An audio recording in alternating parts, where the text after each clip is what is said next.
시편 7편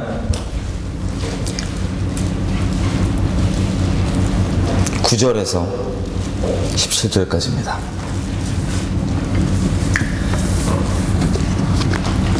혹시 새벽에 계셨던 분 얼마나 계시죠? 예.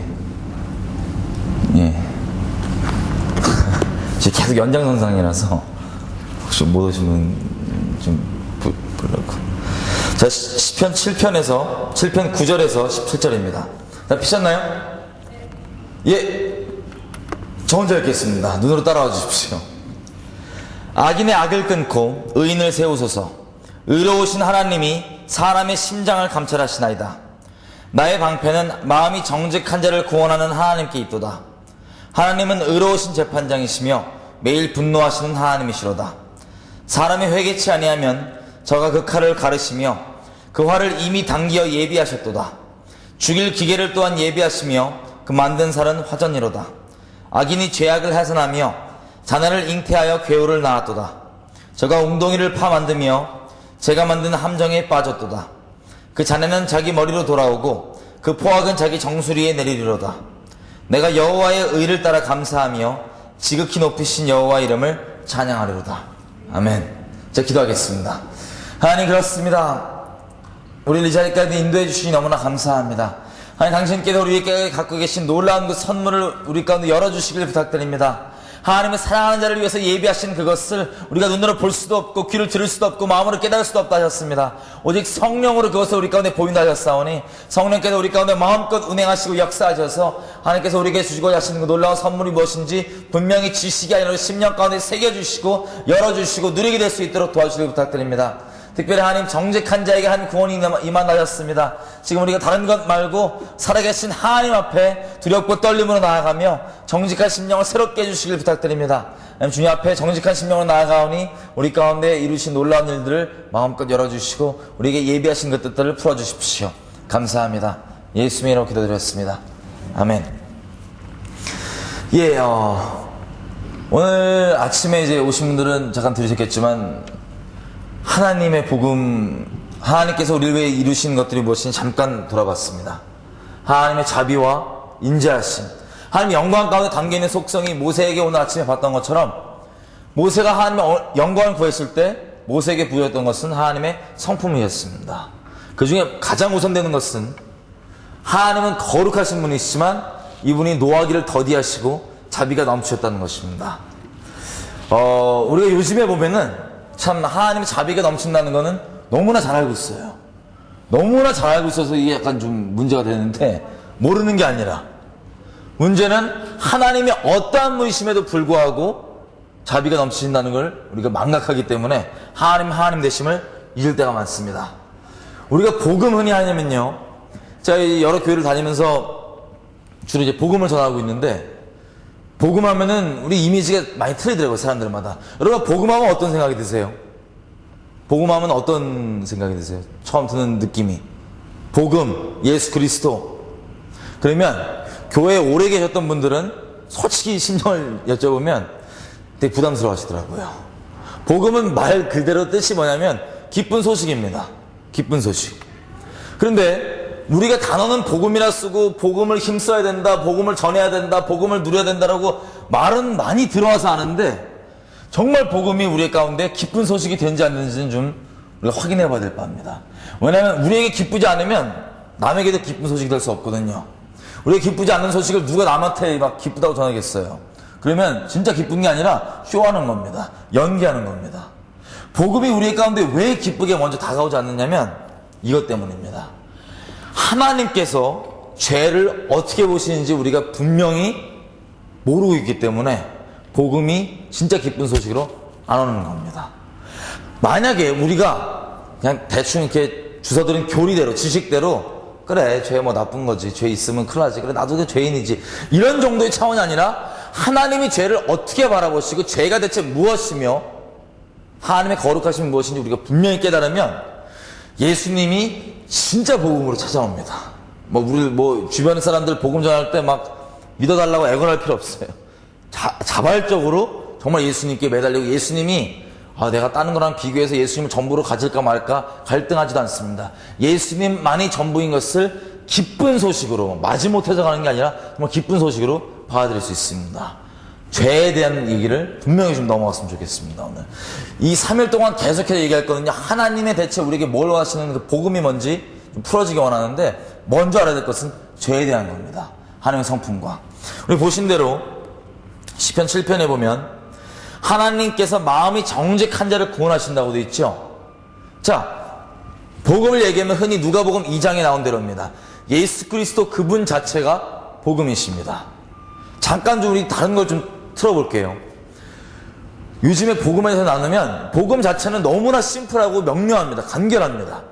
근데 복음이 아닌 것들이 복음인 양 우리 가운데 너무 많이 들어와서 이걸 작업하는데 시간이 더 많이 걸려요. 솔직히 복음 전한다 그러면 교회 안에서 차라리 안 믿는 사람들한테는 복음이 더 쉽게 전해집니다.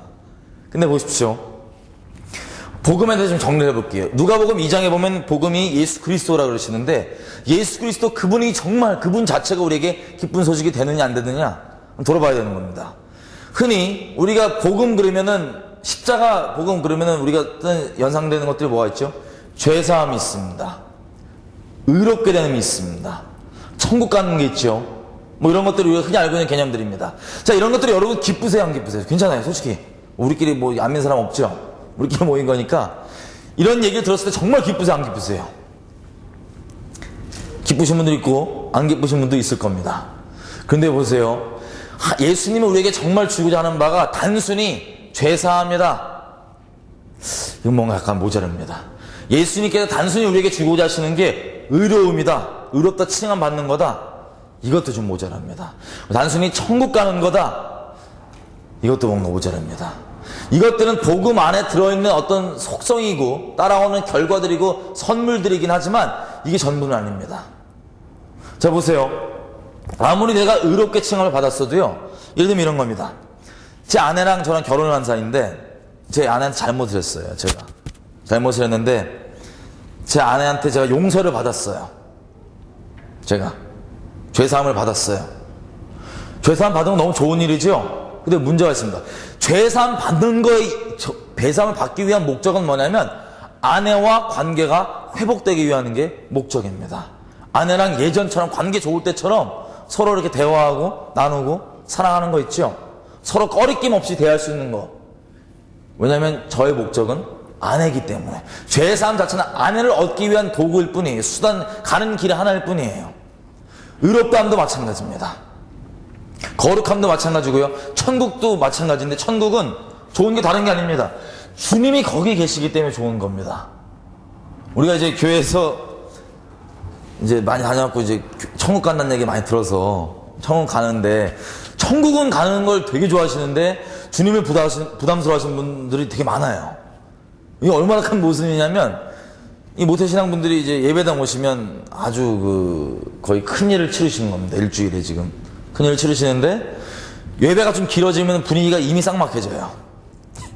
이미 쌍막해지고 막 시계 보고 말이러시는데, 왜냐면 예배 드리는 게 그분에게 참 곤욕이더라고요. 아니, 다 그렇다는 게 아니라 그런 분들 있잖아요. 예배당 나오는데 꼭 물어보면 천국은 반드시 간대요. 근데 주님이 되게 곤욕스러워요. 예배가 좀 길어지면 막 시계 보고 그러는데, 자, 누군지 아시죠? 주님을 부담스러워하시는 그리스도인. 주님도 그를 부담스러워합니다. 피차서로 부담스러워요. 근데 이런 분들한테는 천국 간다는 건 좋아하시고 천국 간다고 믿으시는데, 이런 분들한테는 천국이 좋은 소식은만은 아닐 거예요. 왜냐면 천국 가면 계속 예배 드리거든요. 계속 예배 드리는데, 이게 주님이 기뻐야지 이게 정말 천국이 되는 거지, 단순히 내 몸뚱아리 좀 편한다 안 편하다, 천국과 이건 또 좀 거리가 먼 것 같습니다.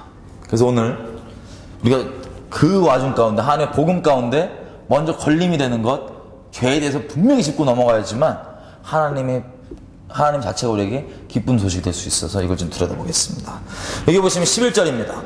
하나님은 의로우신 재판장이시며 매일 분노하시는 하나님이시로다. 와, 우리가 기본적으로 알고 있는 하나님과 약간 좀 틀려요. 이 세상에서, 온 우주에서 유일한 재판관은 하나님밖에 없습니다. 여러분, 우리가 또 오해하는 게 사단이요, 우리를 되게 우리를 되게 해코지하고 우리를 막 심판하는 것 같아요. 흔히 우리가 어디 걸려갖고 넘어지고 그러면 괜히 누구를 책망하냐면 하나님을 원망하죠. 그죠? 예를 들면 이치가 이런 거예요. 이 뜨거워, 여기 되게 뜨거운 불이에요. 근데 제가 여기를 걸어가면 거기 불 위에 올라서면 어떻게 돼요? 제가 어떻게 돼요? 막 시원해지나요? 막 상큼해지나요? 아니면 화상 입나요? 화상 입죠? 근데 제가 여기 올라간단 말이에요. 불에. 불이 좋다고 또 불나방처럼 올라가요. 그러면 뜨거워 뒤었는데도 불구하고 제가 뭐라 그러냐? 누굴 원망하냐? 하나님을 원망해요. 쥐가 그래놓고 하나님을 원망해요. 사람이란요, 양심만 속이지 않으면 죄는 지면 안 되는 걸 설명 안 해줘도 압니다. 아직 양심이 많이 살아 계시죠? 근데 정말 안타깝게도 지금 세대는, 특별히 지금 수많은 세대도 그렇긴 그렇지만 예배당 안에서 양심이 얼마나 썩어 문드러졌는지, 자기 죄악을 짓고도 거기에 따른 결과는 마땅한 건데, 그래서 하나님을 원망합니다. 하나님 원망하고 하나님 막 투정 부리고 징징대고, 이게 너무나 우리가 좀 꼬여있는 걸 봤어요. 심령 가운데. 심령이 너무나도 정직한 것은 둘째치고 양심 자체가 기본 역할을 못하고 있습니다. 우리 가운데. 근데 하나님께서는 온 우주를 만드실 때 이분은 의로우시기 때문에 정하신 게 있습니다. 죄를 지면 죄에 대한 대가는 따라오게 되어 있습니다. 자, 세상에서도 마찬가지입니다. 우리가 그냥 사는데 누가 나쁜 짓을 했어요. 제가 이 세상 가운데 사는데 억울한 일을 당했습니다. 저희 가족을 누가 어떤 못된 놈이 막 해코지 하고 사기치고 막 살인까지 했다고 쳐봐요. 그럼 그 사람이 벌을 받아야 되는 게 마땅한 거죠? 그렇죠? 그거는 누구한테 물어봐도 다 압니다.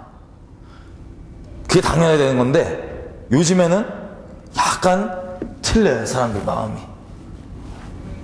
더더군다나 죄에 대한 것도 하나님이 정하신 몫이 있고 삭이 있는데, 죄에 대해 떨어지는 따라오는 이 모든 저주들과 이런 것들에 대해서는 우리가 결정하는 겁니다. 사실 우리가 죄를 지었기 때문에 따라오는 하나님의 섭리 가운데 있는 그건데, 이걸 또 져놓고 자꾸 하나님 원망하는 거예요. 우리가.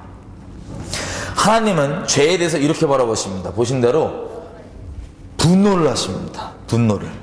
그것도 죄에 대해서 매일 분노를 하시는데 칼을 가신다고 되어 있어요. 12절.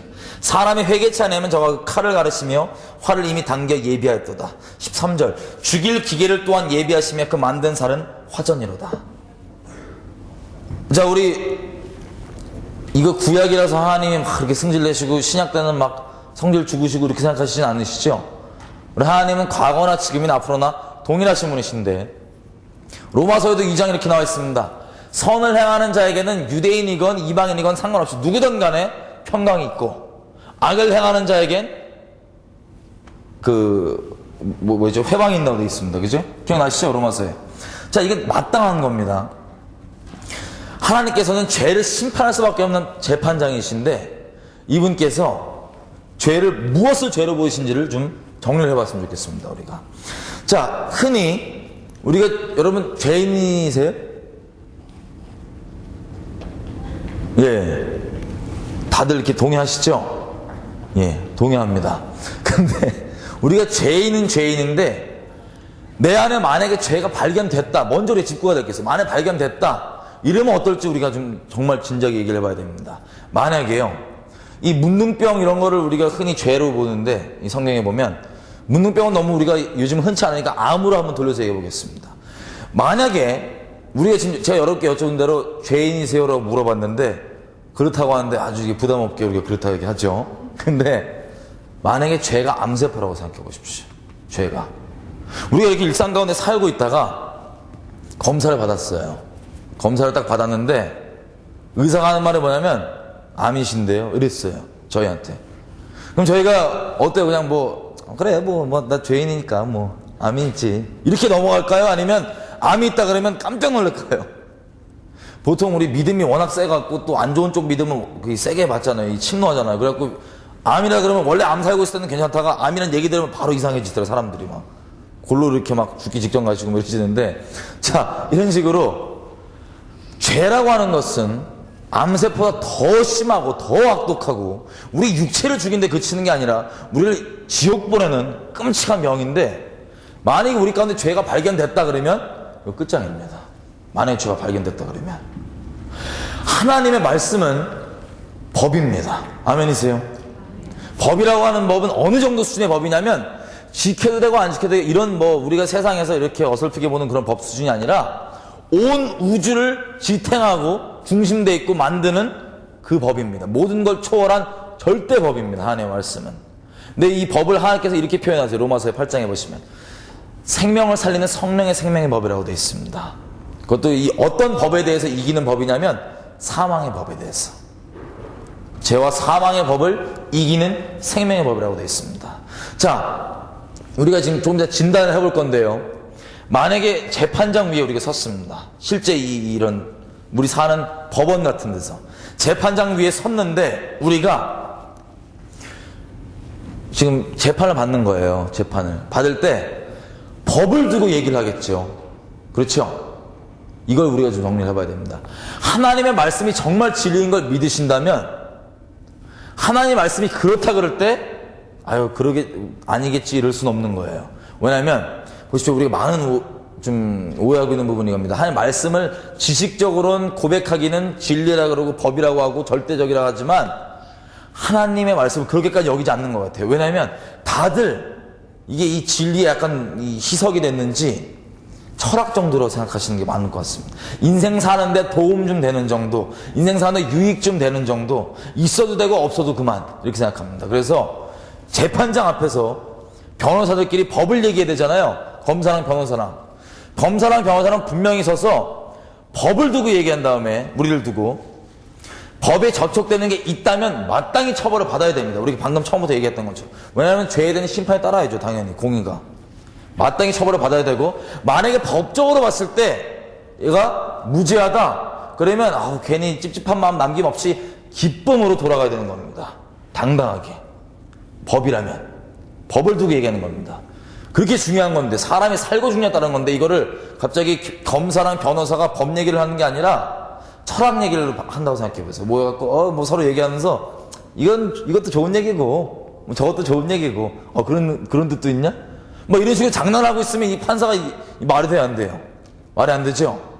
우리가 지금 오늘 볼 때는 말씀들 몇 가지 볼 건데 하나님의 말씀은 절대 법이라는 것을 우리가 인식하고 보는 겁니다. 아멘이시죠? 우리가 인식 안 해도 절대 법입니다. 우리가 안 느껴져도 절대 법입니다. 요즘에 경제범들을 보시면 이 주식으로 이렇게 막 많이 이렇게 쳐갖고 이렇게 잡수시는 분들 있죠? 경제범들은 분명히 죄인데 안 와닿아요. 감정적으로 별로. 그래서 정말 뻔뻔해질 수 있습니다. 재판장에서도 뭐 잘못했다 이거야 그냥. 다른 우리가 흔히 일반적인 양심으로도 죄라고 알고 있는 살인, 뭐 도적질 이런 거는 막 얼굴 숙이고 그러잖아요. 경제범들은 그냥 그러려니 해요. 그냥 떳떳하고. 왜냐하면 느껴지지 않으니까요. 근데 법에서 이게 범법이라 그러면 저촉되는 겁니다. 그죠? 이와 마찬가지로 우리가 지금 보는 말씀 가운데 혹시 우리가 저촉되는 게 있다면 빨간불이 켜져야 되는 겁니다. 우리 가운데. 왜냐하면 우리 안에 암세포가 있다고 분명히 확인이 되는 거니까요. 로마서 14장 가보겠습니다.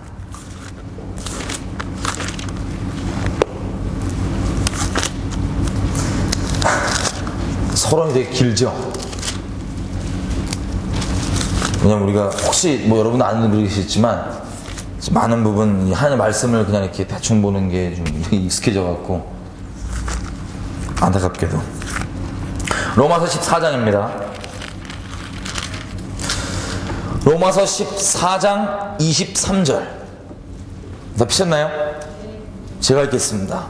우리 지금 죄를 얘기하는데 이렇게 돼 있습니다. 의심하고 먹는 자는 정죄되는, 이 부분 넘어가고, 이는 믿음으로 쫓아 하지 아니한 연고라. 믿음으로 쫓아 하지 아니하는 모든 것이 죄니라. 어떤 게 죄라고요 지금? 믿음으로 쫓아 하자는 모든 것이 죄래요.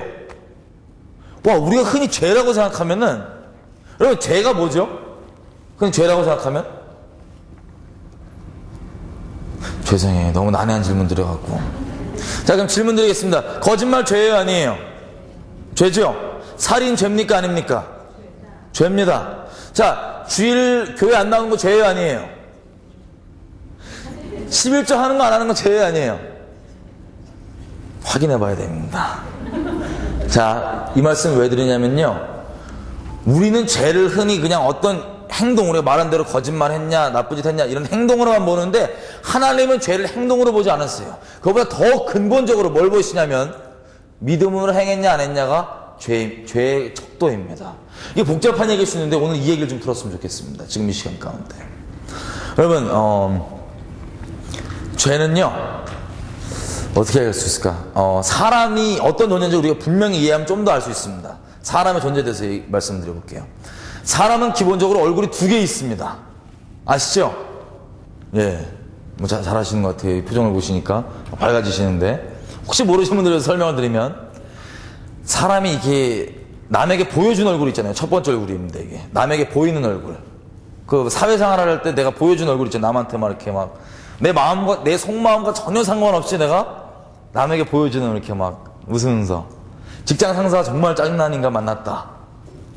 막 속된 말로 재수없는 애를 만났어요. 막 만나면 짜증나는 애가 있어요. 근데 직장 상사잖아요. 만나면 속마음은 딱 걸렸다 이러는데 겉으로는 막 안녕하세요 이런 거. 뭔지 아시죠? 특별히 다 교회 다니시니까 교회로 딱 올 때 이 가족들이랑 차를 타고 오잖아요. 그러면 자식들 말 안 듣고 서로 말싸움하고 난리가 났어. 막 어쩌고 막. 그러다가 교회 주차장 딱 파킹되면 바로 얼굴이 싹 바뀝니다. 이렇게. 집사님 안녕하세요. 이런 거 뭔지 아시죠? 내가 지금 이 자신감이 속 끌고 가고 지금 속이 부글부글 되는데 지금 막 뭐 이렇게. 이 내 속마음과 전혀 상관없이 내가 남에게 보여주려는 얼굴, 이게 바로 사람이 갖고 있는 첫 번째 얼굴입니다.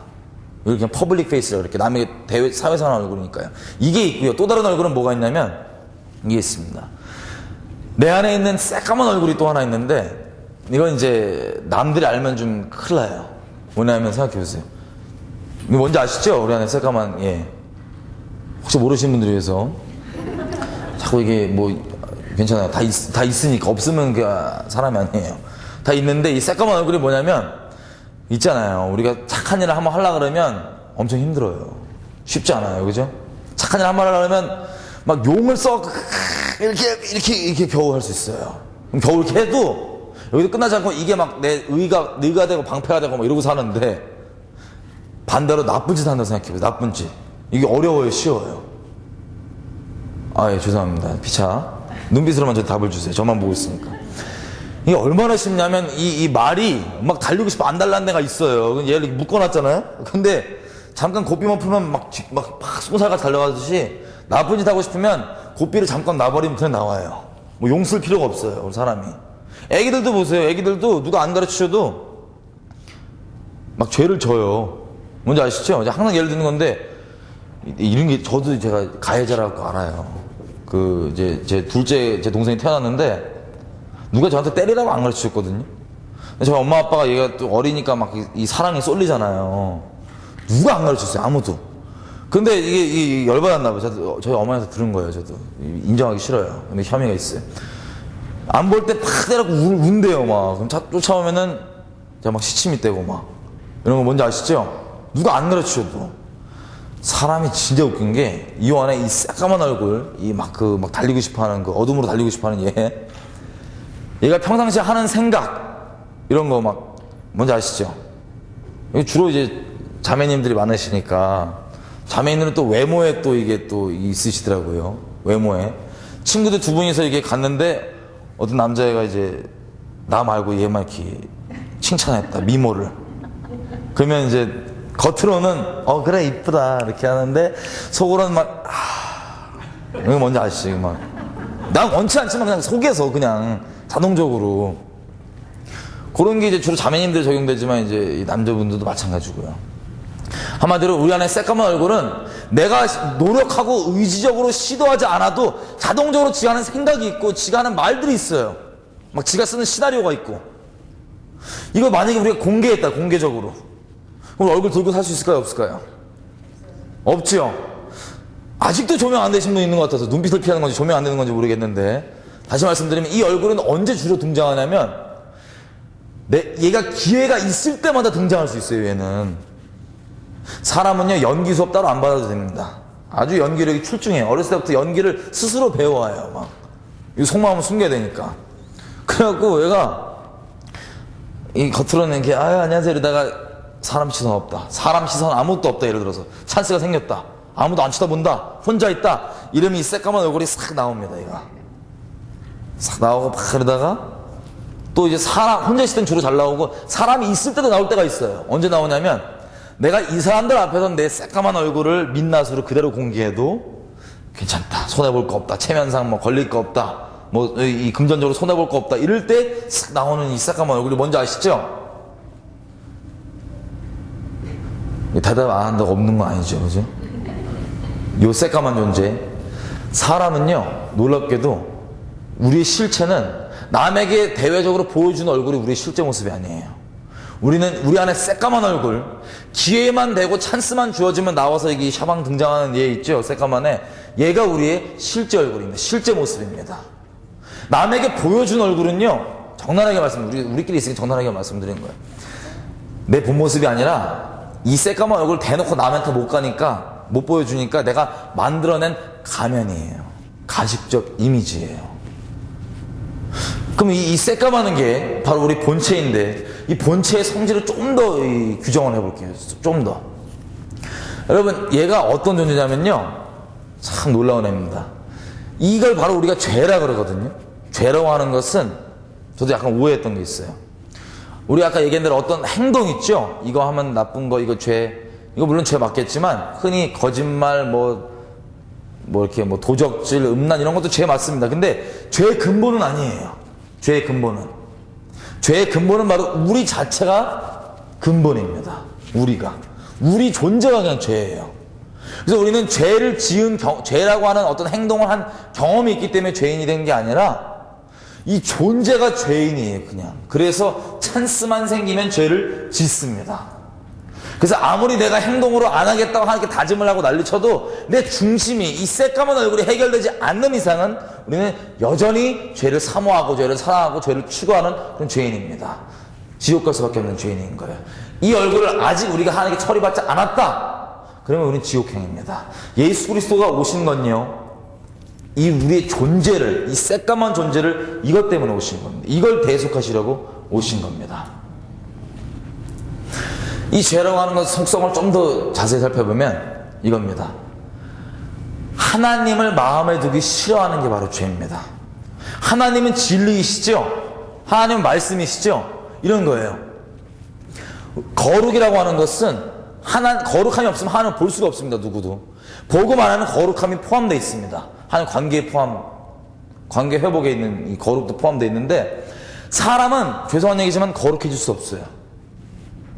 하나님만 유일하게 거룩한 분이십니다. 근데 사람이 어떻게 거룩해질 수 있냐면, 하나님이신 예수 그리스도가 우리를 위해 완성하신 그 거룩을 믿음으로 입는 겁니다. 은혜로 입는 겁니다. 거룩은 흔히 이제 많은 종교인들이 생각하는 것처럼 막 도 닦고 막 이렇게 막 무릎 찔러가면서, 이걸로 절대 거룩 생기지 않습니다. 이걸 행위구원이라고 그럽니다. 절대 이걸로 거룩이 있지 않고, 언제 거룩이 있냐? 말씀 대신 진리신 하나님 안에 거할 때 우리는 그 거룩을 입고 있는 겁니다. 말씀 안에 거할 때. 다시 얘기하면 죄라고 하는 것은 말씀 대신 하나님 안에 거하는 게 아니라 말씀 대신 하나님 안에서 어긋나 있는 걸 바로 죄라 그럽니다. 자, 존재적인 문제잖아요. 하나님 안에 거한다는 얘기는 요한일서와 요한복음 14장과 곳곳 가운데서 하나님께서 얘기하신 것처럼 하나님께 순종하는 존재가 되어 있는 겁니다. 말씀에. 모든 피조물들이 다 하나님의 말씀 그대로 있죠? 감히 거역할 수 있는 게 없단 말이에요. 사람만 빼고. 근데 이 사람에게는 우리가 잘 아는 대로 다른 게 아닙니다. 전능하신 하나님의 말씀을 피조물인 내가 들을까 순종할까 말까 선택할 수 있다는 건, 예수님 요한복음 13장 이렇게 얘기하시죠. 하나님의 계명을 지키는 자가 하나님을 사랑하는 자고, 하나님 아버지의 뜻대로 행하는 자가 하나님을 사랑하는 자라고 되어 있는데, 자, 말씀을 우리가 결정할 수 있다는 건, 전능하신 하나님의 말을 감히 우리가 결정할 수 있다는 건 하나님께서 우리 이렇게 쳐주시는 거예요. 우리를 동격으로 보시는 겁니다. 동등하게 봐주시는 거예요. 우리 이렇게 바라봐 주시기를. 근데 십자가를 통해서 드러내신 걸 보면은 사랑을 드러내셨죠. 동등의 차원이 아니라 하나님 그분보다 우리를 더 존귀히 여겨주시는 게 바로 하나님의 사랑입니다. 근데 그게 바로 우리가 결정할 수 있는 그 특권이 그것 때문입니다. 왜냐하면 우리는 존재 자체가 하나님과 영원토록 순결히 사랑하려고 만들어진 존재이기 때문에 그렇습니다. 근데 이것을 어떻게 우리가 표현하냐면 하나님께 순종하는 것은 우리가 하나님의 사랑에 대한 표현입니다. 하나님에 거하는 사람, 이게 똑같은 얘기다. 하나님에 거하는 사람은 하나님께 순종하는 존재가 돼 있어. 존재로 바뀌어 있는 겁니다. 존재 자체가. 근데 이 하나님께 들어오기 전까지는 이것도 거룩 안에 다 포함되어 있죠. 그 전까지는 어떤 거냐면 진리에 어긋나 있는 게 바로 죄라 그랬죠. 죄인 상태입니다. 죄인인 상태. 하나님께 순종하면 너무나 감사한 거지만 만약에 이 사랑의 표현이지만 이걸 어긴다. 어마어마한 대가가 따라옵니다. 책임감이. 이걸 죄라 그럽니다. 말씀에 어긋나 있는 거. 사람 존재가 이 하나님 진리에 어긋나 있는 죄인이다 보니까는 나오는 이 특성들이 많이 있어요. 예를 들면 이런 겁니다. 여러분, 하나님의 말씀이라 그러고 여러분 주변 분들에게 전했어요. 그럼 주변 분들이 아멘 하면서 쉽게 받아들이시나요? 아니면 안 믿으시나요? 하나님 말씀이라 그러면. 안 믿죠? 자, 어른들은 안 그러죠. 요즘 애들은요, 얼마나 하나님을 경멸하고 하나님을 만홀히 여기는 게 만연한지 하나님 말씀이라고 하면 비웃어요. 막. 너 아직도 신앙 믿냐고. 애들. 이런 겁니다. 사람으로만 따져도요. 하나님 정말 살아계신 거 우리 믿으시죠? 사람으로만 따져도요. 이진우 목사님이 계신데 누가 어떤 성도가 다른 사람한테 가서 야 그때 이진우 목사님이 이렇게 얘기했어라고 전했어요. 근데 들은 사람이 이러는 거예요. 딴 사람 말은 다 듣겠는데 다 아무렇지도 않게 넘어가면서 이진우 목사님 말이라 그러니까는 너 그 말 믿냐? 너 이진우 목사 말 믿냐? 만약 이랬어. 그럼 기분이 상큼하세요? 아니면 나쁘세요? 엄청 짜증나죠? 이거 보통 이거 싸움 난 일입니다. 그죠? 근데 죄인이라고 하는 것은 죄인이라고 나오는 성격은 뭐냐면 결과는 하나님의 말씀은 그렇게 못 믿어요. 하나님의 말씀이라고 하면. 근데 뭐는 그렇게 잘 믿을 수 있냐? 하나님을 조금이나마 내 마음에 두지 않게 할 수 있는 그런 핑계거리들 있죠? 조금이나마 내가 부정할 수 있고 부인할 수 있고 거절할 수 있는 그런 소리들은 하나님의 말씀 그렇게 못 믿으면서 그런 헛소리들은 그냥 확인도 안 해보고 두드려보지도 않고 아멘으로 다 받아들입니다. 죄인이라서 그래서 종교를 초원해서. 그죠? 사람은 논리로 절대 안 살아요. 우리가 오해하는 게 있어요. 하나님에 대한 똑바른 지식이 들어있다고 해서 내가 하나님 관계가 똑바른 거는 별개 문제입니다. 사람이 지식으로 절대 안 사고 논리로도 안 삽니다. 이와 같이 어떤 말을 믿냐에 따른 믿음에 따라만 삽니다. 사람은. 실제 예를 들어볼게요. 여러분 이 기계가 있습니다. 마이크가 있습니다. 이걸 제가 열면 이거 복잡해요? 안 복잡해요? 이 기계 안에 복잡하죠? 근데 저 여러분한테 이러는 거예요. 여러분 어젯밤 12시에 제 방에서 뭐가 갑자기 펑 우연히 터져갖고 이게 생겼어요. 라 그랬어요 제가. 그럼 여러분이 믿으시겠어요? 안 믿으시겠어요? 제가 약이 많이 필요하죠?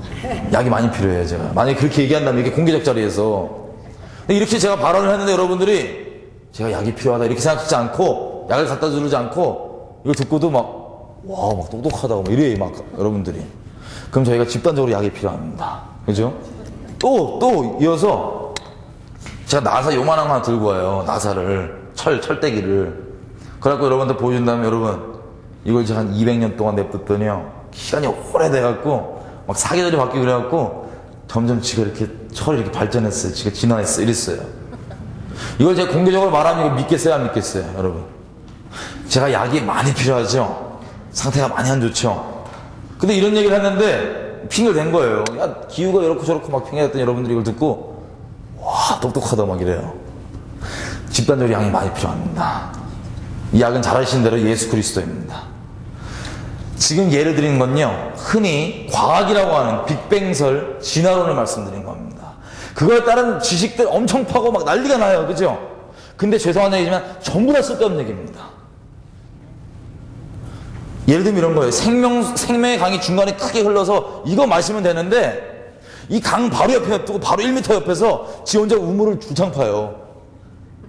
안 나와 이게. 근데 이거 먹으려도 안 먹어. 저건 안 먹겠대요. 지 혼자 우물을 파는 거야. 그리고 다른 사람들이 같이 우물을 먹으면 되는데 자기네들도 우물 안 먹고 우물 파는 거 보고 몇 명이 우물을 파거든요. 보고 와 우물 깊이가 깊다 이거야. 막 나오지도 않는 우물을. 이게 사람입니다. 무슨 얘기를 말씀드리고 싶냐? 참 지혜와 참 지식은 하나님을 알 때부터가 시작입니다. 사람은 논리로 절대 안 살고요, 지식으로도 절대 안 삽니다. 교회에서도 마찬가지예요. 자, 예수 그리스도에게 우리가 삶을 통째로 다 드리는 주님이 가장 좋은 길로 인도하세요? 아니면 나쁜 길로 인도하세요? 예? 헷갈리시는 건 아니시죠? 대답 안 하신 분들은. 혹시 대답했다가 낚일까봐. 예, 그럼 뭐, 그래도 알고 계시죠, 답은? 정말 새신자, 정말 모르는 새신자가 아닌 이상은 예수님께 우리가 삶을 다 드리면 당연히 좋은 길로 인도하는 건 다 알고 있습니다. 지식적으로요. 질문 드리겠습니다. 그렇게 다 알고 있지만 정말 그렇게 삶을 전적으로 예수님께 드린 사람은 교회 안에 많습니까? 적습니까? 적죠. 자, 사람은 절대 지식을 따라 안 삽니다. 논리를 따라도 살지 않습니다. 이 죄인 이 속성은 지가 아무리 똑똑한 것 같아도요, 결국에는 진리이신 하나님을 부인하고 이 세상에 쓸데없는 소리만 붙잡고 믿고 사는 게 바로 죄의 속성이에요. 우리가 갖고 있는. 우리가 흔히 죄의 행동이라고 생각했던 것들은 우리가 존재가 죄이기 때문에 기회만 있으면 저지르는 거예요. 그래서 하나님 앞에 뭐가 문제냐면 우리 존재가 문제입니다. 우리 존재가 근본적으로 처리가 받지 않는 이상은 똑같아요. 도토리 키재기예요. 맨날 우물 파는 거예요, 그냥 하나님 앞에. 그래서 여기서 무슨 얘기를 하냐, 믿음으로 행치 않은 게, 다시 얘기하면 좀 더 풀어서 얘기하겠지만 좀 이따, 우리 존재가 바뀌지 않으면 존재가 그냥 죄다, 이렇게 얘기한 겁니다. 에베소에는 우리 아까 새까만 얼굴을 이렇게 표현합니다. 본질상 진노의 자녀. 에베소 2장 2절은 이렇게 표현합니다.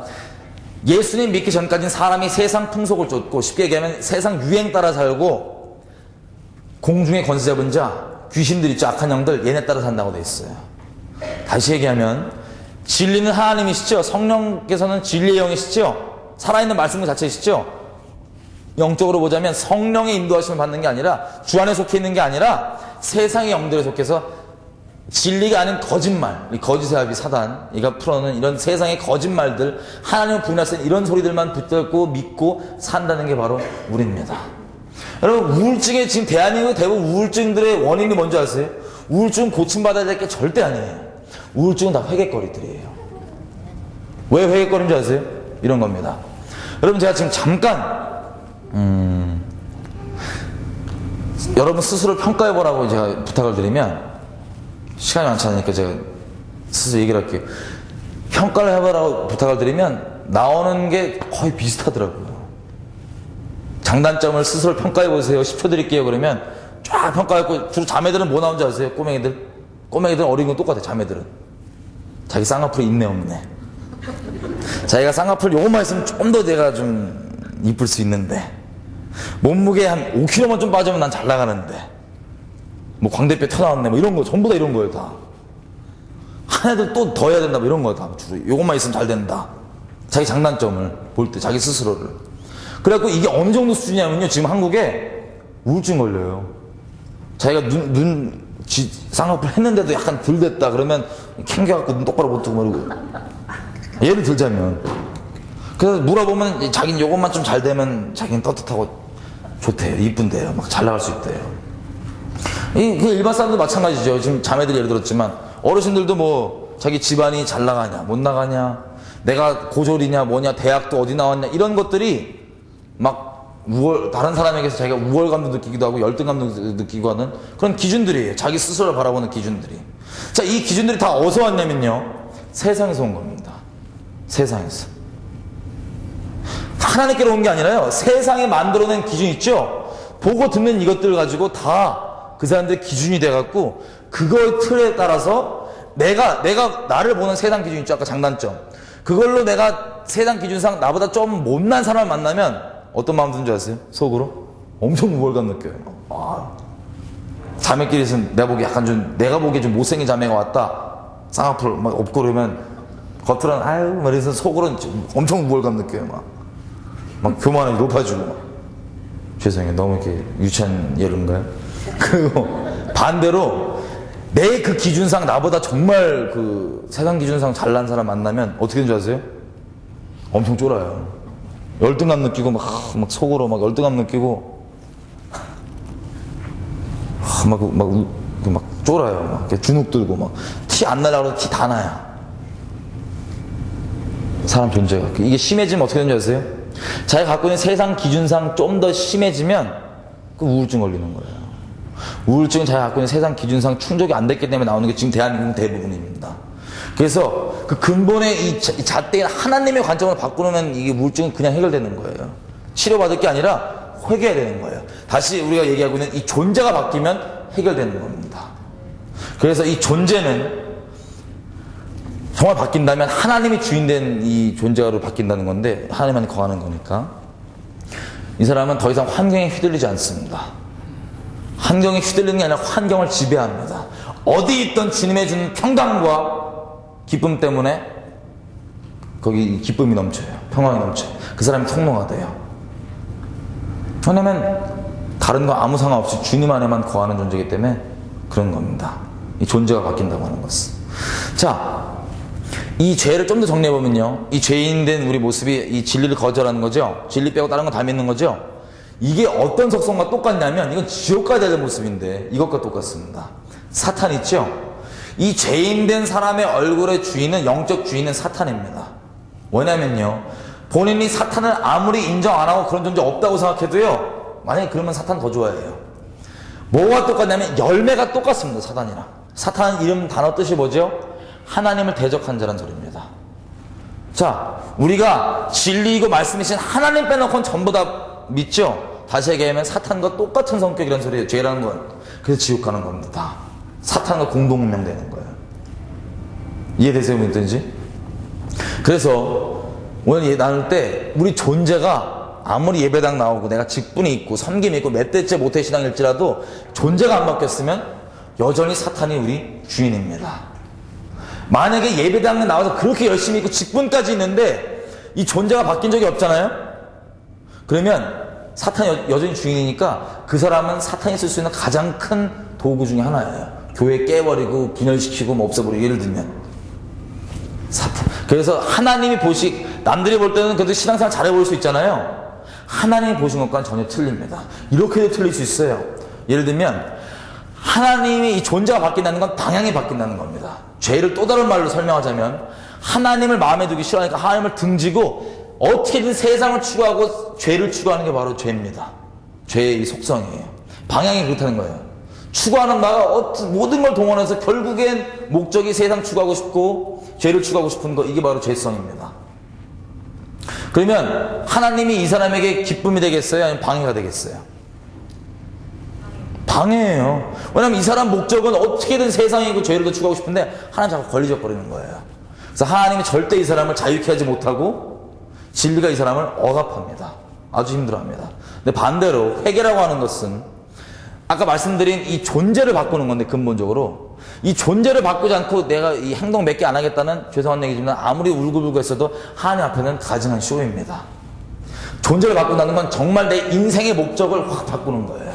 하나님 그분을 사랑하는 게 인생의 목적으로 바뀌면 세상이 이 사람에게 걸림이 돼요? 아니면 세상이 좋겠어요? 이 사람은 세상이 짜증납니다. 이 사람은 내가 짜증내야지 이런 게 아니라 하나님이 사랑하게 되니 어쩔 수 없이 짜증나는 거예요.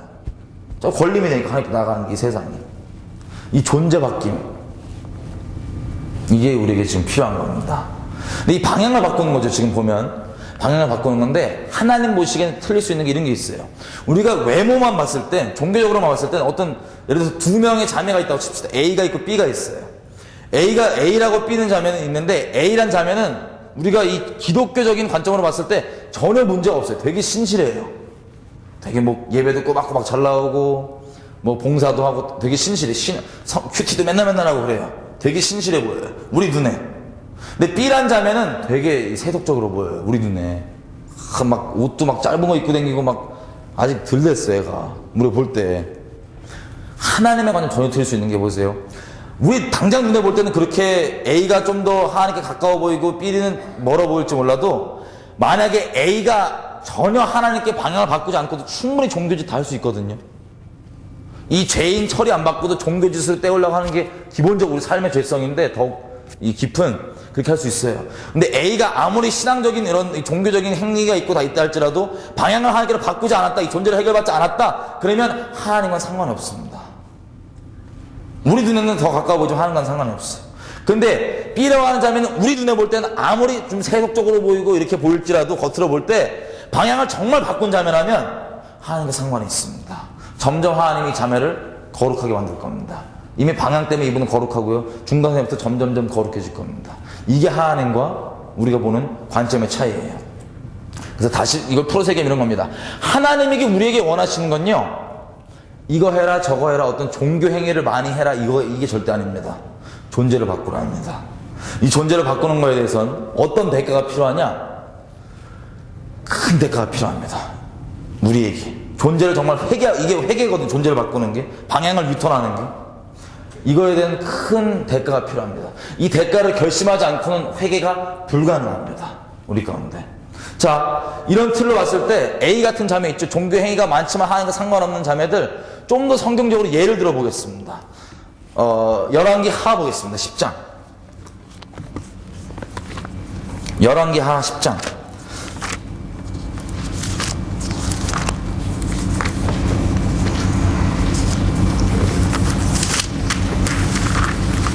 제가 왜 이렇게 차근차근 말씀드리냐면요, 이걸 분명히 알고 결정은 개개인이 하는 겁니다. 누가 해줄 수가 없더라고요. 이거는 열왕기하 10장입니다. 여러분, 우리가 정말 중심으로 하나님께 이 회개 없이, 돌이킴 없이 우리 스스로 하나님께 온전히 있을 수 있다고 생각하는 착각이 몇 개 있을 수 있어요. 그것들 좀 혹시 모르니까 걷어내보는 거예요. 열왕기하 10장에 보시면 누가 나오냐면 예후라는 존재가 나옵니다. 예후가 나오는데, 자 보십시오. 우리 당대의 선지자 엘리야 아시죠? 엘리야가 잠깐 이제 호렙산에 가죠. 그때 막 있는데 하나님이 엘리야에게 이렇게 얘기하십니다. 너는 예후를 기름 부어 왕으로 삼아라. 만약에 저와 여러분 예후라고 생각해 봐요. 그러면 엘리야가 하나님이 엘리야가 와더니 우리한테 이러는 거예요. 하나님 너 기름 부어 왕 삼으랬대. 그러면 기분이 상큼해요? 어때요? 상큼하죠? 엘리야가 지금 엘리야 없으면 안 하다 하시는데, 지금 뭐 당대에 하나님의 사람 누구 있어요? 전 세계적으로 여러분이 하나님의 사람을 생각하는 막 완전 기독교 큰 인물 누구 있어요? 닥터 데이비드 용기초? 하여튼 뭐 여러분 각자 생각에 맡기겠는데, 당대에 진짜 엘리야 같은 사람이라고 이 사람이 있는데 와갖고 하는 말이 뭐냐면, 만나본 적도 없는데 하나님께서 뭐 이렇게 예후 씨를 기름 부으랬어 이랬어. 신나잖아요. 그죠? 신나죠. 그런 예후입니다. 이게 엘리야가 직접 음성 듣고 하려는데, 엘리야가 또 직접 기름을 안 부었어요. 누가 붓냐? 엘리사, 영감이 갑질했던 엘리사로 그 임무가 이 바톤 터치되고요. 엘리사 제자 중에 한 명이 가서 기름 붓습니다. 그것도 왕으로, 직분까지 하죠. 왕으로 기름 부었어요. 예후가 부은 다음에, 자, 어떤 통로 역할을 했냐? 가서 북이스라엘 보면은 그 이상한 여인네 한 명 기억나세요? 이세벨이라고? 이 선교사거든요. 바알 선교사. 목조 갖고 온 여인네 있어요. 이 집안이 다 그렇더라고요, 보면은. 근데 이 집안이 이렇게 뿌라고 선지자 다 죽이고 그랬잖아요. 엘리야가 예언을 했었어요. 너 어떻게 죽는다. 니네 집 어떻게 된다. 예후가 기름 부음 받아서 쫙 가서, 성경도 이렇게 얘기하는데 여호와께서 엘리야를 통해 하신 말씀을 예후가 성취했다고 되어 있어요. 가서 다 죽여버립니다. 그 집안을 쫙. 그리고 사사로운 집안 죽이는 복수를 끝내지 않고, 우상 숭배 있죠, 그 당시에 이스라엘에 바알 제사장을 다 모아갖고 다 죽여버립니다. 바알 신상을 다 빠개버리고, 바알 그 산당을 막 화장실로 만들고 막 그렇게 해버려요. 열심도 있어요. 자기 스스로도 그래요. 성경에 보면은, 야, 나 열심 있다고 막 자기 주변한테, 내 열심을 좀 보라고, 여호와를 위한 열심이래요. 그래갖고 막 다 저질렀어요. 자, 그러면 엘리야한테 기름 부음, 음성 듣고 그쪽 당대 사람들에게 기름 부음 받죠. 왕으로 직접 하나님 임명하셨죠. 하나님께 성경에 기록된 말씀을 이루는 통로까지 삼았죠. 우상 숭배 다 척결했죠. 대단하죠. 그럼 이게 하나님 사람입니까 아닙니까? 예후가. 이것도 트리키한 질문이니까 대답 안 하시네. 그냥 일반적으로 봤을 때 하나님 사람이에요. 크게 쓰임을 따지면 또 어마어마하게 쓰임받는 거잖아요. 나라를 지금 청소했어요. 지금 나라를. 우상에서. 근데 성경이 어떻게 평가하는지 잠깐 보겠습니다. 열왕기하 10장 28절입니다. 10장 28절. 예후가 이와 같이 이스라엘 중에서 바알을 멸하였으나, 이스라엘에서 지금 바알을 멸했어요. 예후가. 그랬는데 끝이 안 좋죠. 지금 나오는데, 이스라엘로 범죄케 한 느밧의 아들 여로보암의 죄 곧 베델과 단에 있는 금송아지를 섬기는 죄에서는 떠나지 아니하였더라. 와, 그럼 다시 정리를 해볼게요. 그걸 그렇게 다 했는데 뭘 떠나지 않았대요? 우상 숭배를 떠나지 않았대요. 금송아지 섬기는 것. 여러분, 우리 잘 아시는 대로 에베소서도 이렇게 얘기합니다. 고린도서 몇 번 이렇게 나오지만 에베소서 이렇게 얘기합니다. 바울이 하나님 나라를 유업으로 이룰 수 없는 자들을 리스트 쫙 나열하죠. 뭐 남색하는 자, 뭐 하는 자 쭉 나오는데 그 중에서 우상 숭배가 있습니까? 없습니까? 있습니다.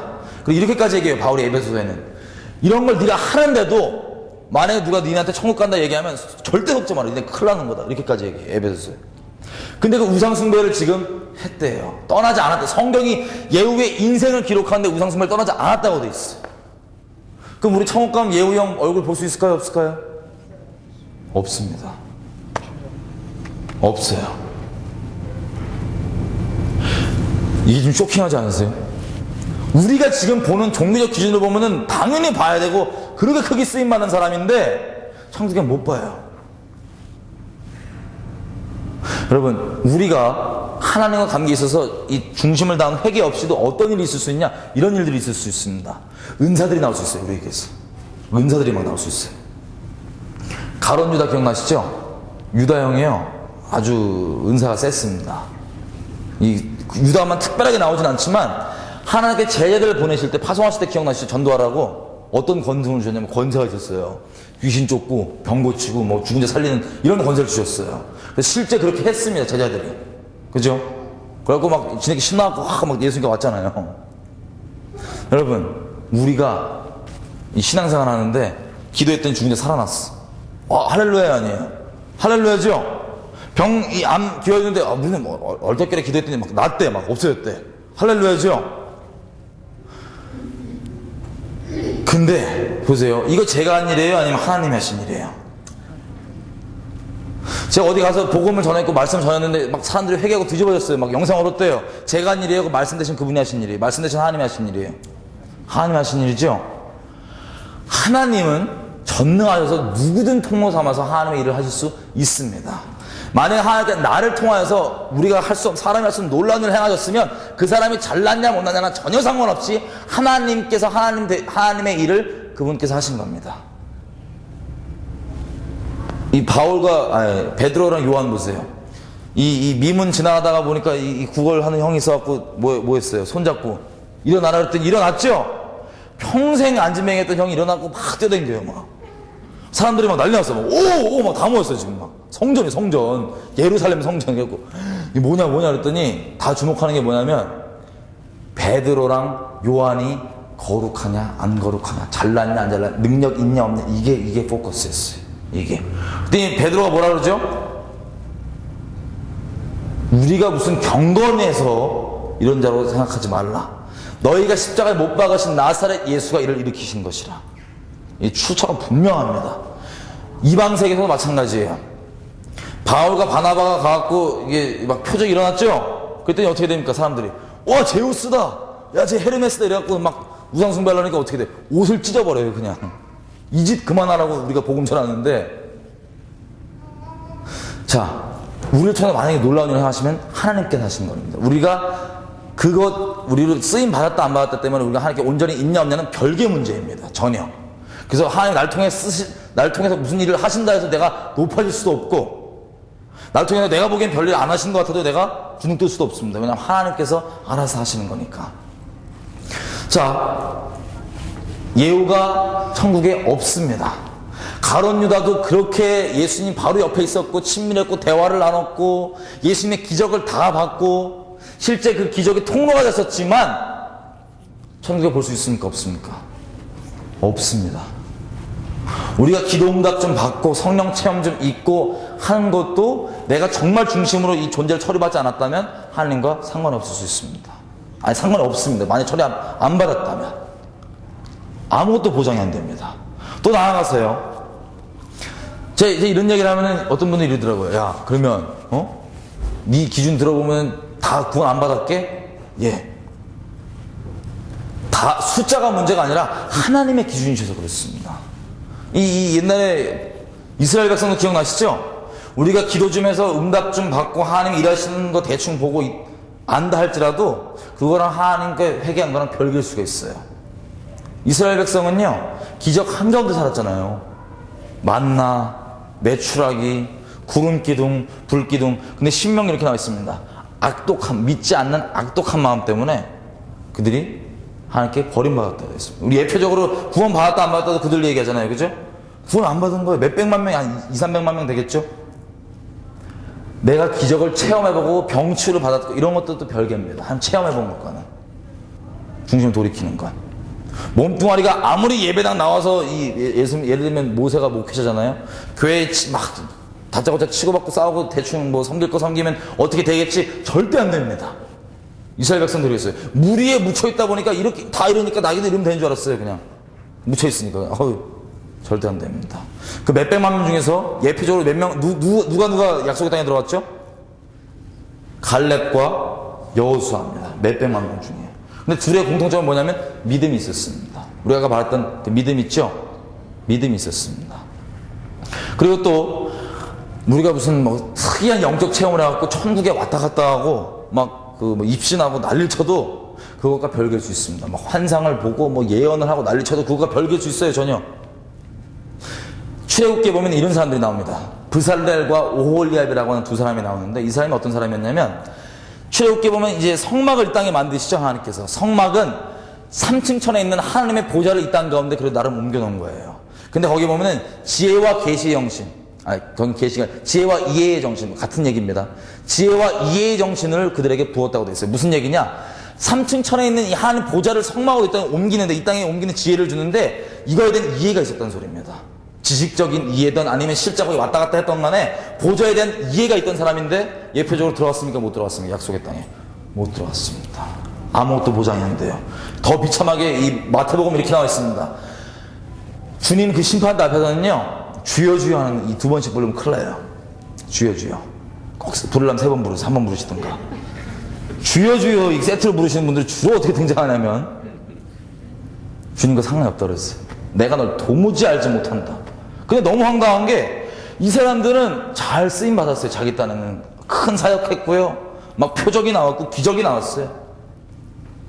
선지자 노릇했어요. 막 예언도 하고 막 귀신도 쫓고요. 얼마나 지금 우리 귀신 쫓는 요즘 귀신 쫓는다 그러면 영적이잖아요. 하도 귀신 쫓는 게 없으니까. 그죠? 선지자 노릇 이 단어만 들어도 부담스럽잖아요. 선지자 막 예언하고 이런다는 거예요. 나라들 대신에 예를 들면. 근데 그런 노릇을 해도 하나님이 전혀 이렇게 내가 도무지 모른다. 아무것도 보장이 안 되는 겁니다. 아무것도. 다시 말씀드리면 뭐만 보장이 되냐면 진짜 이 방향을 바꿨냐 안 바꿨냐 이 회개가 있냐 없냐만 보장이 됩니다. 이걸 좀 더 설명을 드릴게요. 너무 부담스러우세요? 왜 그랬냐면 하나님의 성품 때문에 그렇습니다. 하나님은 존재 자체가 빛이시죠. 거룩이시죠. 죄랑 섞일래야 섞일 수가 없습니다. 이분 거룩하셔서 얼마나 거룩하시냐면 아들이 올 수밖에 없었어요. 아들이 대신 죽을 수밖에 없었어요. 단순히 이벤트 해주고 뭐 감동 주려고 쇼한 게 아니라 거룩하시기 때문에 다른 이거밖에 길이 없었던 겁니다. 이것 외에는 다른 길이 없고 지금도 이거밖에 없습니다. 앞으로도 이거밖에 없을 겁니다. 사람을 구원하는 길에는요. 왜냐하면 아까 존재가 죄라고 그랬죠. 하나님은 공의로우십니다. 눈에는 눈, 이에는 딱 그만큼만 처리해 주세요. 더도 말고 덜도 말고. 그래야지 그분이 공의로우시니까요. 근데 사람의 존재로 된 죄는 사람의 존재로 처벌받아야 됩니다. 그래서 어떻게 됐냐? 잘 보십시오.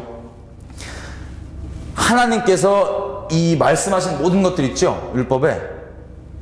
이것들은 1점에도 땅에 안 떨어집니다. 안 떨어집니다. 떨어질 수가 없습니다. 이것들은. 근데 이것들을 그럼 우리가 어떻게 지킵니까? 하나님을 순종하고 하나님을 믿는 존재로 바뀐다는 건 그럼 어떻게 율법주의자가 되는 거예요? 이것도 다 지키는 거예요? 어떻게 되는 거예요? 해보십시오. 이것들에 대해서 하나님은 지금도 여전히 동일한 요구를 우리에게 구하십니다. 율법에 대한 왜냐하면 율법은 1점에도 땅이 안 떨어져요. 천지가 없어지는 게 더 쉬워요. 말씀 없어지는 것보다.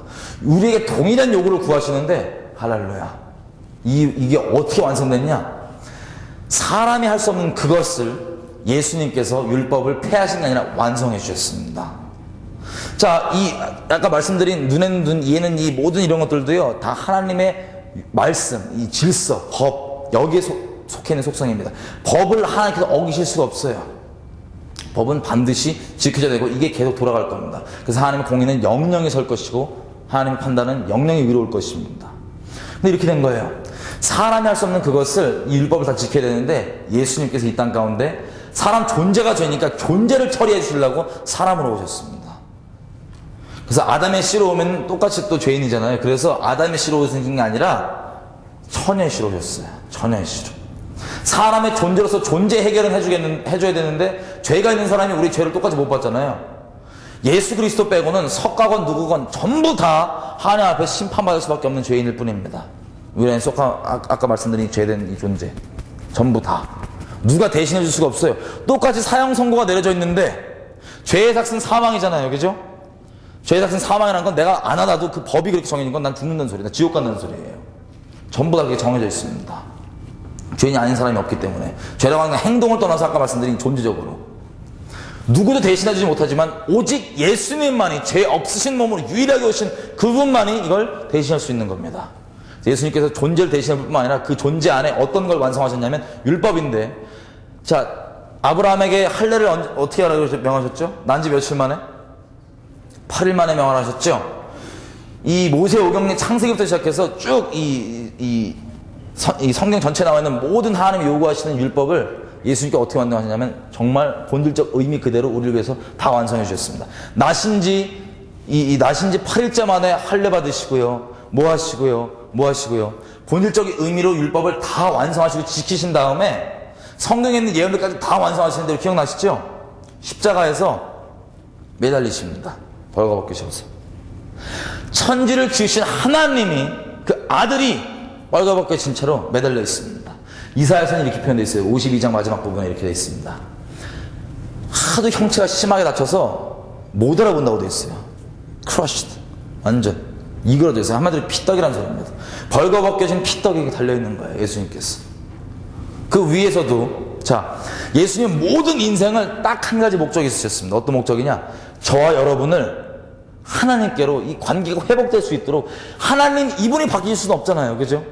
동일하신 분이시니까 바뀔 수 없는데 이분과 관계가 회복될 수 있도록 이루신 게 뭐냐면 우리가 할 수 없는 그것을 본질적으로 다 완성하시는데 평생의 삶을 어떻게 사셨냐면 오시기 전부터도 모든 그 선지자들을 보내셔서 뭘 하셨어요?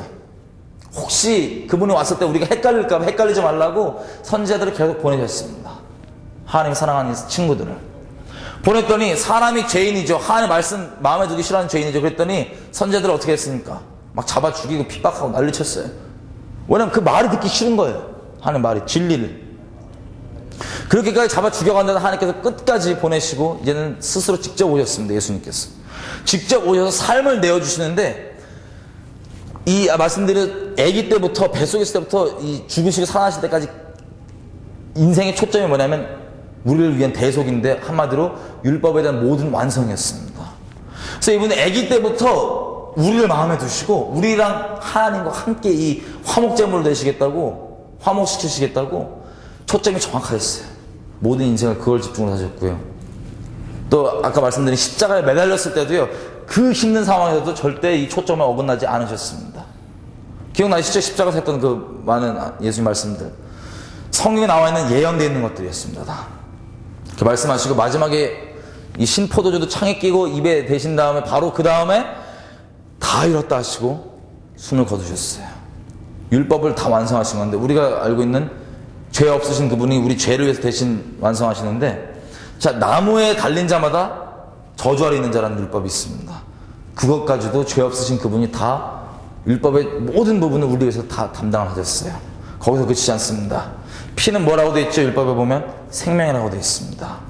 근데 우리를 향한 우리 삶을 오시기 전부터 다 자기 친구들 보내시고 삶을 허비하시고 바치시고 순교시키시고는 직접 오셔서는 그 모든 삶을 하나님이 우리를 위해서 다 어릴 때부터 초점 집중하시고 쫙 하시고 그 피떡에 매달리심에도 불구하고 끝까지 우리를 위해서 헷갈리지 말라고, 우리 혹시 헷갈릴까봐 그렇게 다 완성하셔놓고는 죽으신 다음에도 뼈 상하지 말라고 되어 있죠, 말씀에. 그것까지도 섭리 가운데 이루시고요. 또 이 율법에 관한 피는 생명이라고 했는데 옆구리가 뚫리셔갖고 거기로 물과 피, 그러니까 한마디로 얘기하면 하나님 이분 자체 마지막 생명 한 방울까지도 우리를 위해서 그렇게 기꺼이 흘려주셔서 우리를 향한 사랑의 표현, 이 하나님 우리를 완성하기 위한 그거였습니다. 근데 다시 얘기하면 어떤 우리였냐면, 어떻게든 하나님만은 마음에 두기 싫어하는 끔찍한 우리, 하나님을 찬송하러 지음받은 우리지만 하나님 말고 돈이니 명예니 뭐 성격이니 외모니 다른 것들로 이 찬송받을 자리에 두고, 하나님 계실 때 그 자리에 두고 이걸로 하나님 아니라 다른 사람의 마음을 내가 훔쳐서 내가 찬송받고 높임받고, 그런 끔찍한 조직 음란함 가운데 있던 우리를 다 아시기 때문에 그렇게 해주신 거예요, 예수님께서. 자, 하나님께서 치르신 대가를 잠깐 좀 구체적으로 볼 수 있는 걸 보겠습니다. 사사기입니다.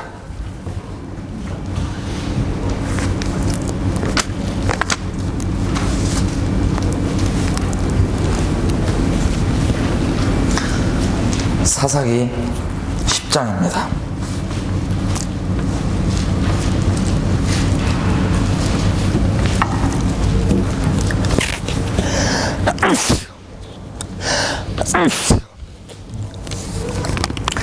(10장) 13절입니다.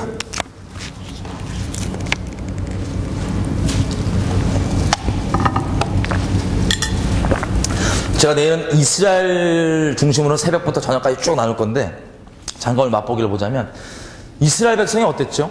지금 사사기 때만 봐도 어떻게든 하나님 마음에 두기 싫어하는 이 죄성 그대로 부리면서 하나님 이들의 방해거리였어요. 온갖 우상들, 바알과 아세라뿐만 아니라 온갖 우상들을 언제든지 섬기며 악행을 저지르고 있을 때마다 죄를 지니까 이 벌이 따라오잖아요, 그죠? 벌은 다른 게 아니라 다른 민족이 와서 이스라엘을 점령하고 치고 이런 거였습니다. 근데 이 일이 일어나는데 이게 또 원인까지 알아요, 이스라엘 백성. 우리 죄 때문이라는 거예요. 그럼 그때마다 뭘 했냐면, 아까 말씀드린 대로 중심을 돌이키는 하나님께로 마음을 향하지 않고 잠깐 껍데기 몇 개만 버렸습니다. 잠깐 거치하는 거예요, 그냥. 왜냐면 이거 자체 때문이니까는 좀 살려달래 이거야. 잠깐 마음을 돌이킨 게 아니라 잠깐 냅둔 다음에 살려주세요, 잘못했어요.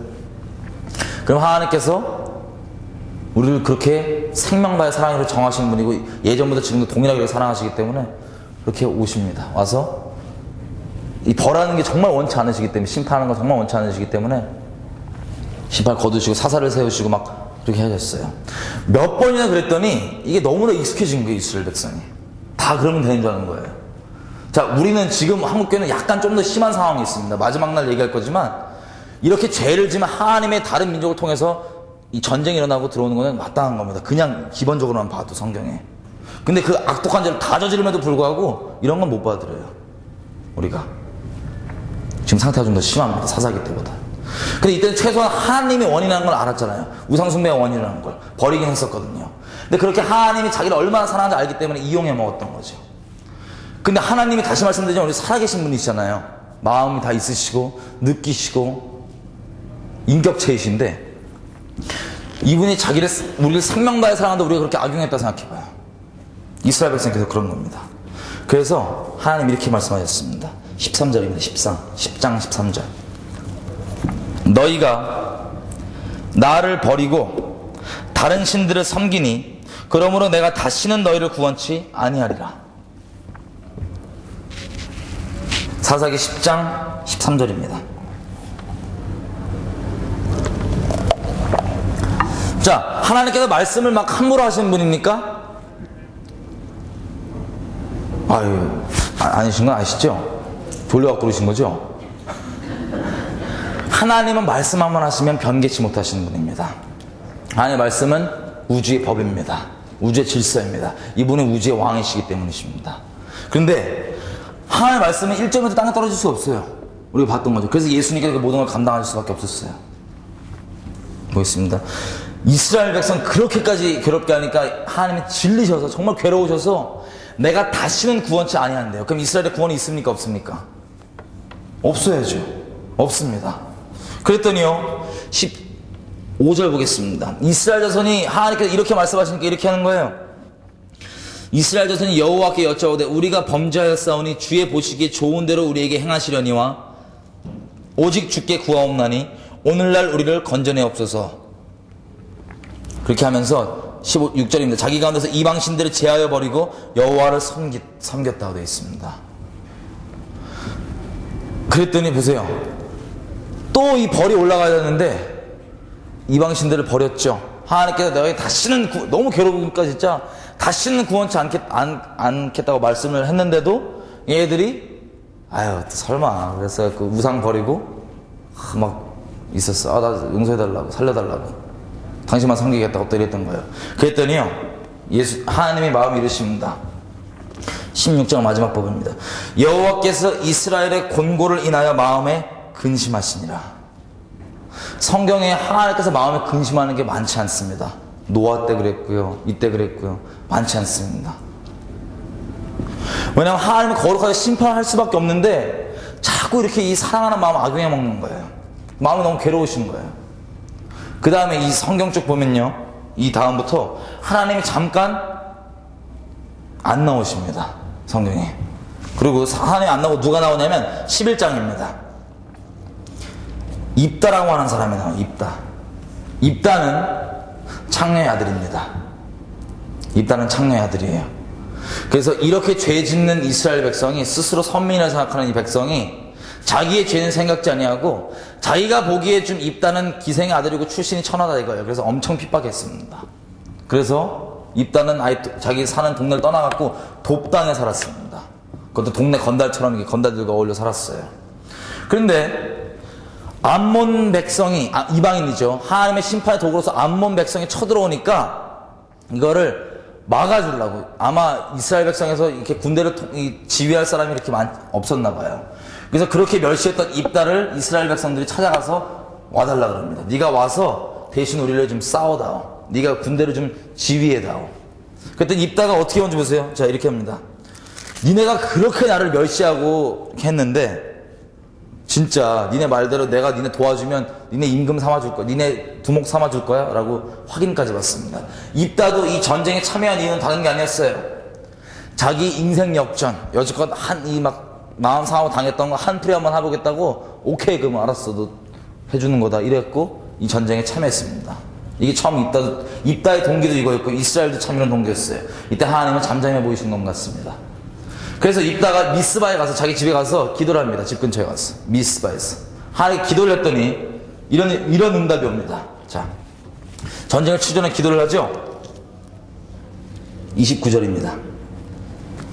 기도의 응답으로 하나님이 등장하십니다.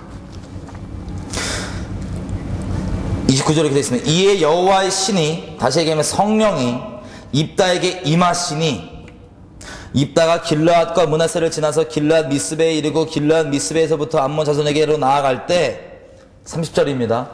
그가 여호와께 서원하여 가로되 이렇게 되어 있습니다. 자 사사기는요 특별히 우리가 어떻게 봐야 되냐면 성경을 사사기에 나온 사람들 발언들 다 보면 안 됩니다. 성경은 그래요. 여기 나오는 발언이라고 무조건 아니라 잘못 발언하는 것들이 있어요. 모르고 막 발언하는 것들이 성경에. 특별히 사사기는 너무나 혼란스러울 텐데 뭐 어떤 걸 중심으로 보셔야 되냐면 하나님이 주어가 됐을 때를 중심으로 보시면 됩니다. 네, 여호와의 신도 하나님이시죠. 아까 근심하시고 그렇게 괴로워하신 다음에 등장하시는 게 여기서 등장하시는 거예요. 여호와의 신이 입다에게 임했대요. 성령이. 근데 보면은 임한 다음에 입다가 뭐 미스벨 지나고 어디 지나고 막 쭉 지난 얘기가 있죠. 이것들은 수식어입니다.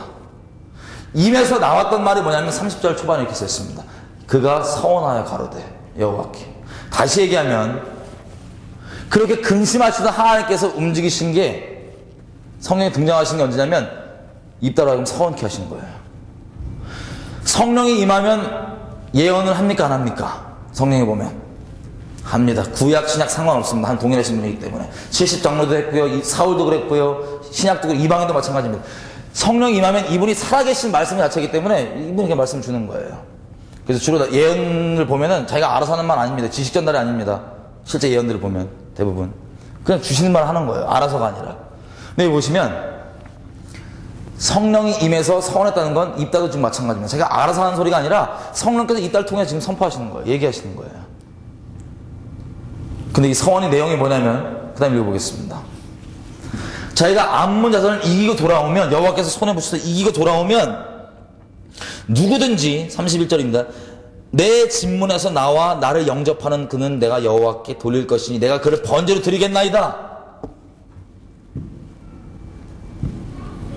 자, 성령이 입다에게 임해서 입다가 나오게 된 예언이 고백이 뭐냐면 이 전쟁을 이겼을 때 누구든지 나를 처음 맞아 나오는 우리 집 그 사람 누구든지 그 사람을 내가 번제로 여호와께 드리겠다는 고백이에요.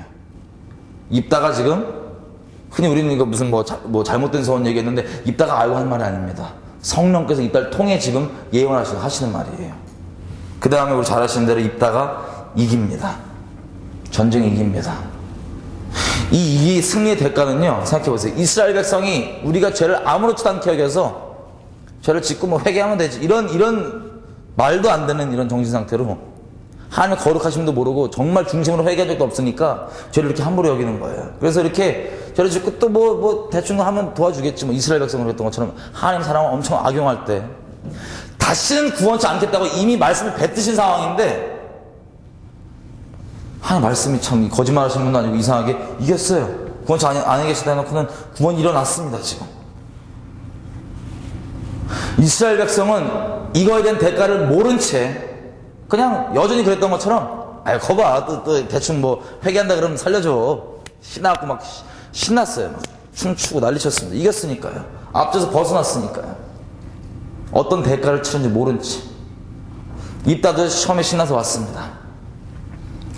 이때가 처음에 왔는데 자 누가 나옵니까? 입다를 맞으러 34절입니다. 11장 34절입니다. 사사기.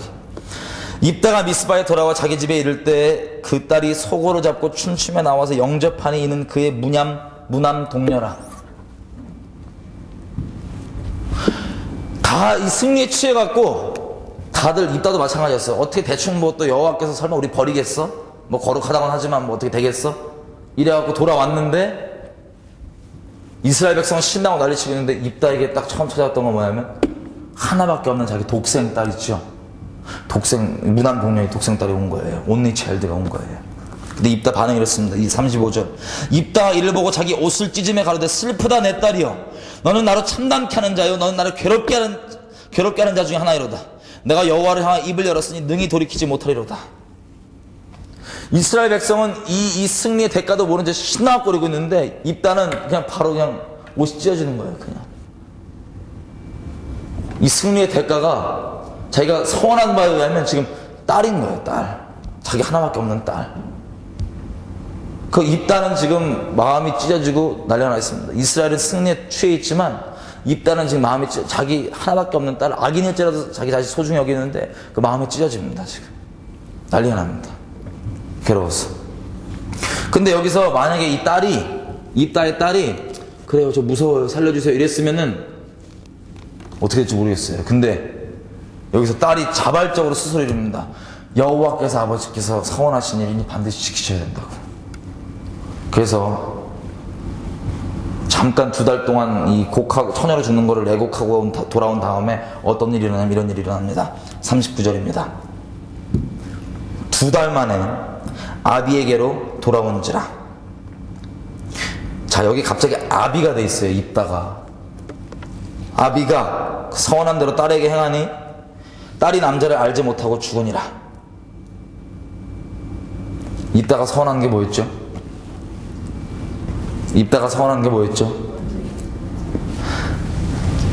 결론적으로 자기 딸을 번제로 드리는 거였습니다. 그걸 했다고 돼 있어요? 안 했다고 돼 있어요? 했다고 돼 있습니다.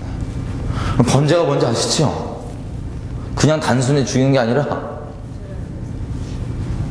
자기 독생녀를 성경에 의하면 번제로 드렸다고 되어 있습니다. 갑자기 그 구절부터 아비라 그러죠. 아비. 아브라함이 아들 드렸습니까? 안 드렸습니까? 드렸죠. 근데 실제적으로 드린 건 아니게 됐어요. 결과적으로. 정말 드린 건 맞지만. 입다는, 자, 제가 이걸 처음 보고 너무 놀랐어요. 너무 충격이었어요. 처음 보고 이거. 아니 이게 무슨 뜻인지 성경 열어달라고 항상 기도하고 하는데 너무 충격적이었던 거예요. 그래서 제가 주변에 같이 묵상을 하는 분들에게 나눴습니다. 마치 예수님이 그 말씀 자체이시고 하나님 말씀하신 거를 이 모든 율법을 1점에도 땅에 떨어질 수 없으니까 이거에 대해서 스스로 죽으셔야 되고 이 아들이란 대가가 치러져야 되는 것처럼 하나님께서 이스라엘 백성을 절대 다시는 구원치 아니하겠다 말씀하신 그 대가를 번복하기 위해서 이렇게 치르셔야 하는 대가는 입다의 딸이다. 너무 큰 충격을 받았어요. 저한테 이렇게 나왔더니 사람들 반응이 어떤지 아세요? 다 이렇게 얘기하더라고요. 아 말도 안 돼. 말도 안 돼. 그 대가를 치러서 사람 딸을 바치게 한다고? 아 말도 안 돼. 여호와께 선하신 신, 하나님 선하신 신인데 아 이건 말도 안 돼. 이렇게 얘기했어요. 사람들 반응이. 근데 이렇게 반응하자마자 갑자기 성령이 우리 동시에 마음을 딱 주시는 거예요. 어떤 마음이냐면 이겁니다. 우리에게는 이 승리를 위해서 이 죄악에 쩔어 있어서 이 하나님의 이 거룩하심을 범해서 이 승리를 주려고 하는 이 구원을 위해서 이 사람의 딸을 주는 게 말이 안 되잖아요. 그죠? 말이 안 된다고 생각하잖아요. 여러분, 우리가 그렇게 믿는다고 고백하고 감사도 고백하고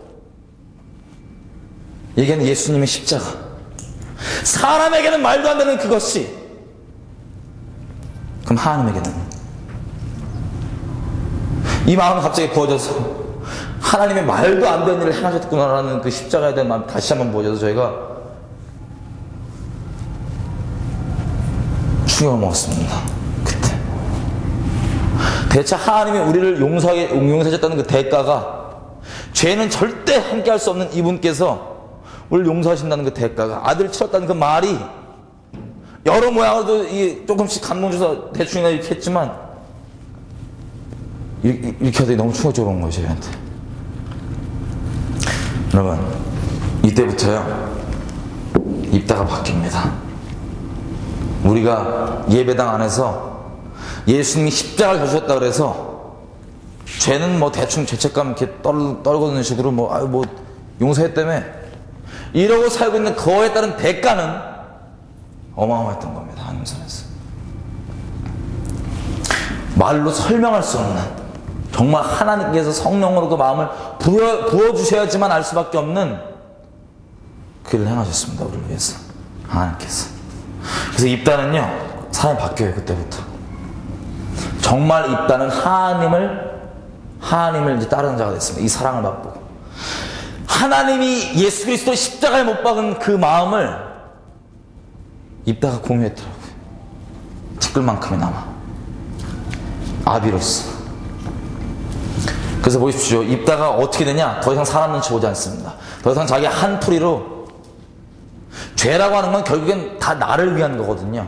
어떤 거든 나를 위한, 내 육신을 위하든 내 명예를 위하든 뭐든 간에 하나님을 추구하는 게 아니라 세상을 추구한다는 건 결국 나를 추구한다는 얘기예요. 쉽게 얘기하면 내가 세상에 추구하는 명예, 외모 이런 것들이 다 나를 위한 거예요. 나를 다른 사람에게 잘 보이고 높임받고 다른 사람 마음을 훔치기 위한 거기 때문에 하나님을 경배하냐 나를 경배하냐 이 두 개밖에 없습니다. 근본적으로. 근데 입다도 처음에는 자기 한풀이 하려고 시작됐죠. 하지만 결국에는 우리도 마찬가지입니다. 어떤 그 시도로 되든 결국 하나님의 십자가의 그 마음을 주신다면, 십자가의 비밀을 우리에게 열어주신다면 입다처럼 되는 겁니다. 입다가 이렇게 됐어요. 정말 하나님을 경외하고 하나님 순종합니다. 바로 일어난 이 사건이요, 사사기 12장에는 에브라임 족속을 공격합니다. 입다가. 왜 에브라임을 공격하는 게 하나님의 온전한 사람 눈치 안 보고 하나님 사람이 된 줄 아세요? 에브라임 족속은 하나님께서 계속해서 처벌하려고 했습니다. 에브라임 족속은. 근데 이 똑같은 시비를 걸어요. 입다하게 걸었던 시비가 뭐냐면, 너 전쟁하는데 왜 우리 내버려두고 너 혼자 가냐? 확 불질러버린다 이랬어요. 에브라임 자손들이 입다한테 자기 내버려두고 갔다고. 근데 기드온한테도 똑같이 그랬습니다. 에브라임 자손이 미디안 쳐들어갈 수도 있죠. 이겨놓고는 자, 불렀는데 안 온 거예요. 시편 78편에 나와 있습니다. 에브라임 족속이 하나님께 불렀는데 전쟁 날에 빼 있습니다. 입다도 이렇게 얘기했는데 내가 너 분명히 불렀는데 그때 와서는 모른 척하더니 이제 와서 그 난리 치냐. 기도원 때도 마찬가지였을 겁니다. 기도원 때도 와서 기도원한테 그랬어요. 미디안 전쟁 나왔는데 왜 안 데리고 갔냐? 우리 네 혼자만 싸우고. 기도원은 어떻게 한 줄 아세요? 정치적으로 다뤄줍니다. 아우 뭐 네가 이렇게 우리가 너 없으면 큰일 나지 이런 식으로 인본적으로 이렇게 다뤄줘요. 입다는요 물론 이 히브리서 11장에 보면 천국에 볼 수 있는 것 같은데 마지막 부분의 성경 기록들을 보면은 간당간당했습니다. 이분이 처음에는 너무나 겸손하게 작은 자로서 시작했는데 어떻게 좀 흔들리는 걸 볼 수 있냐면 에봇 만든 거 기억나시죠? 이 미디안과 전쟁 승리했을 때 이 금 갖고 오잖아요. 금 모아갖고 다 내놓은 다음에 백성한테 그 금 가지고 에봇을 만들어요. 에봇은 뭐냐면 제사장이 입는 옷입니다. 기도원 제사장이 아니에요. 근데 에봇에는 어떤 특징이 있냐면 성경에 이렇게 나와 있습니다. 기도원이 만든 금 에봇 때문에 이스라엘 백성이 음란히 행한다 되어 있어요. 그것 때문에 이런 겁니다. 에봇에는 아마 추측해 볼 수 있는 게 우림과 둠림이라고 있죠. 다윗이 자주 썼던 건데 하나님은 뜻을 물을 때 볼 수 있는 도구 중에 하나가 있습니다. 제사장이 있는 거. 근데 그때만 해도 하나님의 언약궤가 실로에 있었거든요. 실로는 기드온 집이랑 가까워요. 므낫세 지파 집이랑 근처예요. 근데도 그 옆에 놨는데도 불구하고 에봇을 만들었다는 얘기는 사람들을 자기에게로 끌었다는 소리입니다. 위치를, 자기를. 이해되세요? 그리고 자기 첩에 난 자식 이름이 뭐예요? 아비멜렉입니다. 뜻은 우리 아빠가 왕이다예요. 그런 부분을 볼 수 있습니다. 그때 있다가 에브라임 조선이 그렇게 어거지 부리고 왔을 때 하나님이 바라시는 바는 몽둥이를 들어주는 거였어요. 근데 정치적으로 타협합니다. 이런 식으로 자기에게 끄는 걸로. 근데 입단은 틀려요. 똑같이 왔을 때 비록 이게 대가가 있을지라도 그렇게 행합니다. 자, 하나님께서 보시는 거 우리 사람이 보는 건 많이 틀릴 수 있죠. 그냥 더 이상 입단은 사람 눈치 보지 않고 다른 게 아니라 하나님께 전적으로 순종하는 하나님의 사람이 된 겁니다. 그것 때문에. 여러분, 이게 하나님 대가였어요. 우리를 위해서. 이런 부분을 나눌 때는요, 하나님의 이 죄 사함을 나눌 때는 절대 감정적으로 제가 일부러 나누지 않습니다. 왜냐하면 감정의 오해에서 그때만 해도 눈물 쫙 흘리고 이게 느껴져갖고 눈물 흘리고는 중심 안 바꿀 수가 있더라고요. 그게 더 위험하더라고요. 그래서 일부러 제가 아주 이렇게 또박또박 전합니다. 구체적으로. 그러면 자, 하나님 불순종하는 죄인인데 하나님 뜻대로만 사는 거, 이 사랑에 매여서 하나님 뜻대로만 사는 거, 하나님께 순종하는 존재가 되는 게 바로 의인이 되는 겁니다. 복음 안에 들어온다는 얘기인 겁니다. 그리고 다시 얘기하면 죄가 만약에 우리 안에 존재한다면 보였던 것처럼 어마어마한 대가가 필요하고 죽는 겁니다. 암세포가 있는 겁니다. 죄 안에 있다면. 혹시 여러분들 가운데 죄의 경중이 없습니다. 사람은 이건 큰 죄, 이건 작은 죄 이런 거 없습니다. 오해하지 마세요. 사람이 가장 그 선악과를 먹었기 때문에 나오는 죄성 중에 기본적인 죄성은 또 이게 있어요. 자기가 주님이 됩니다. 주님 자리에 앉습니다. 다시 얘기하면 아까 말씀드린 대로 하나님은 말씀이 거룩이고 말씀이 어긋난 게 죄죠. 하나님이 기준이십니다. 전 우주에서 하나님만이 유일한 기준이세요. 선악과를 먹으면 지가 선악을 분별하기 시작합니다. 지가 하나님 자리에서 지가 기준이에요. 이건 옳은 거, 이건 안 좋은 거, 이건 나쁜 거, 이건 괜찮은 거, 이렇게 하면 괜찮은 거, 이거 안 좋은 거, 그대로만 살잖아요. 그죠? 이게 선악과를 먹었기 때문에 나오는 열매입니다. 그래서 하나님이 기준이 아니라 자기 느껴지는 게 기준이에요. 뭐 느껴졌네, 안 느껴졌네, 이랬네, 저랬네, 이런 것들. 근데 이런 것들을 다 버리고 뭐냐면 정말 하나님만을 기준 삼아서 사는 겁니다.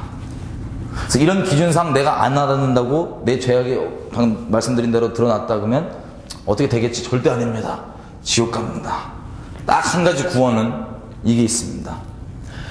이 땅에서 하나님의 심판을 피할 수 있는 사람은 아무도 없습니다. 한 명도 없습니다. 심판대 앞에 우리가 쓰잖아요. 그러면 기본적으로 이런 얼굴을 씁니다. 남에게 보여줬던 이 사방 첫 번째 얼굴 있죠. 대외적인 얼굴을 절대 안 쓰고요. 남들은 아무리 몰라도 나만 알고 있는 나의 이 새까만 얼굴 있죠. 이 모습 그대로 하나님 심판대 앞에 씁니다. 그리고 사람들은 아무리 몰라도 내가 지었던 모든 죄악들 있는 그대로 원인과 목적, 우리 그 본질적으로 죄를 사랑하는 마음 그대로 원인을 가지고 있습니다. 그대로 처벌을 다 받습니다. 심판을 다 받을 겁니다. 만약에 그게 경중이 없어요. 우리가 선악과 먹어서 기준상 경중에 있냐며 따질 수 있지만 죄는 경중이 없습니다. 믿음을 행치하는 게 죄입니다. 죄의 삭은 지옥입니다. 사망입니다. 이렇게 묻고 싶은 게 있어요. 혹시 여러분들이 신앙생활을 오래 하시고 헌금 많이 하시고 섬김도 많이 하시고 전도도 많이 하시고 기도 생활도 몇 시간씩 한다 하실지라도 아직 이 중심자를 안 바꿔줄 수가 있습니다. 그러면 죄송한 얘기다만 하나님 상관없으십니다. 우리가 쭉 이 주일날까지 이 부분을 계속 얘기할 거예요. 특별히 주일날 더 얘기할 겁니다. 하나님과 상관이 없습니다. 나중에 가면 하나님 정말 모르신다 그러고 우리가 했던 어설픈 행동 있죠? 나 뭐 했는데 따져도 상관없어요. 왜냐하면 이분은 거룩하시기 때문에 심판은 다 받아야 됩니다. 심판 다음에 새까만 얼굴을 쓸 뿐만 아니라 하나님 앞에는 딱 두 종류의 사람을 쓰게 됩니다. 또 어떤 종류를 쓰냐면 기독교인이냐 아니냐 이거 절대 상관없습니다. 그런 하나님 심판 앞에는 그런 종류의 사람 없습니다. 딱 두 종류의 사람이 있는데 이 땅에서 예수님이 우리를 위해 받으신 그 죄의 심판을 믿음으로 내 실상으로 받아들여서 죄가 이미 심판을 받았기 때문에 죄가 유월된 사람이 있는가 하면 아니면 그 자리에서 아무리 신앙생활 많이 했건 적게 했건 이것 상관없습니다. 이 심판을 그 자리에서 받아야 되냐 안 받아야 되냐 이 두 종류의 사람밖에 없습니다. 하나님 앞에는. 근데 우리가 이 요한복음에 보시면 이 최후의 만찬 때 예수님께서 성령에 대해서 계속 말씀을 해주시죠. 성령께서 하시는 말씀 중에 근본적인 게 성령께서 하시는 역할 중에 아주 근본적이고 중요한 게 뭐가 있냐면 이게 있습니다. 그분이 처음 오시잖아요. 우리에게 죄에 대해서 의에 대해서 심판에 대해서 책망해 주십니다. 이게 하나님의 은혜입니다. 왜냐하면 이 죄가 뭔지 분명히 하나님 입장에서 깨달으면 그때부터는 내가 예수를 내 생명 다해 믿을까 안 믿을까 이게 옵션이 아니게 돼요. 바짝 믿을 수밖에 없게 됩니다. 죄에 깨닫게 해주니까. 이렇게 우리 나눈 차원 정도가 아니라. 그렇게 되면 이렇게 됩니다. 주님만 방향을 정말 바꿔서 주님만 사랑하기로 결정하게 됩니다. 주님만. 이 살아있는 관계 있죠. 방향을 바꾸는 거라는 건 계속 전진한다는 소리예요. 이게 구원입니다. 이 방향 바뀌는 게. 이 방향이 바뀐 사람에 대한 특징을 잠깐 말씀드릴게요. 사람은 죄성이 기본적으로 죄를 사랑하는 거잖아요. 어떻게든 죄를 추구하는 거죠. 근데 방향이 안 바뀌었으면 예를 들어서 내가 좀 잘 있다가 좀 넘어졌어요. 죄에. 그러면 정말 하나님께 향한 사람이 어떻게 되냐면 다시 바짝 일어나서 하나님을 향합니다. 그리고 우리의 의가 아니라 예수님께서 우리를 위해 죽어주신 그 의를 의지해서 나가기 때문에 계속 주님만 의지하며 나아갑니다. 나의 자격이 아니라 예수님의 자격만 의지하며 나아갑니다. 그래서 하나님의 그 십자가 사랑이 더 깊어질 뿐입니다. 정말 원치 않지만 혹시 넘어진다면 다시 일어났어. 근데 세상을 주인 삼고 사랑하는 사람이었다면 만약에 넘어졌잖아요. 그럼 어떻게 된 줄 아세요? 뭐 사랑한다며, 자비 넘친다며. 하나님의 자비와 사랑을 우리 죄를 위해서 합리화해 먹습니다. 하나님까지도 이용해서 세상을 추구하려는 거예요. 이해가 되세요, 분들인지? 설명이 어렵지만. 그래서 흔히 내가 갖고 있는 성경 지식이 있다, 직분이 있다, 뭐 있다, 이게 절대 구원의 보장이 될 수 없습니다. 이 정말 생명다한 회개, 방향 바꾸는 거, 이거에 대한 대가는 아까 말씀드린 대로 예수님의 십자가 그것을 내가 정말 받아들일 때부터 이게 가능합니다. 이 회개는 내 생명이 정말 생명을 걸지 않고는 불가능한 겁니다. 왜냐하면 난 생명 다해서 살아가는 게 세상이거든요. 생명의 문제입니다. 그래서 이 존재의 문제인 겁니다. 그래서 그때부터는 어떻게 사냐, 바울이 갈라디아서 2장 20절에 고백한 것처럼 나를 위해 죽어주신 하나님의 아들을 믿는 믿음만 가지고 믿음에서 믿음에 이릅니다. 계속해서. 자, 예수님이 참 주인된 얼굴이라는 소리입니다. 이 모습이.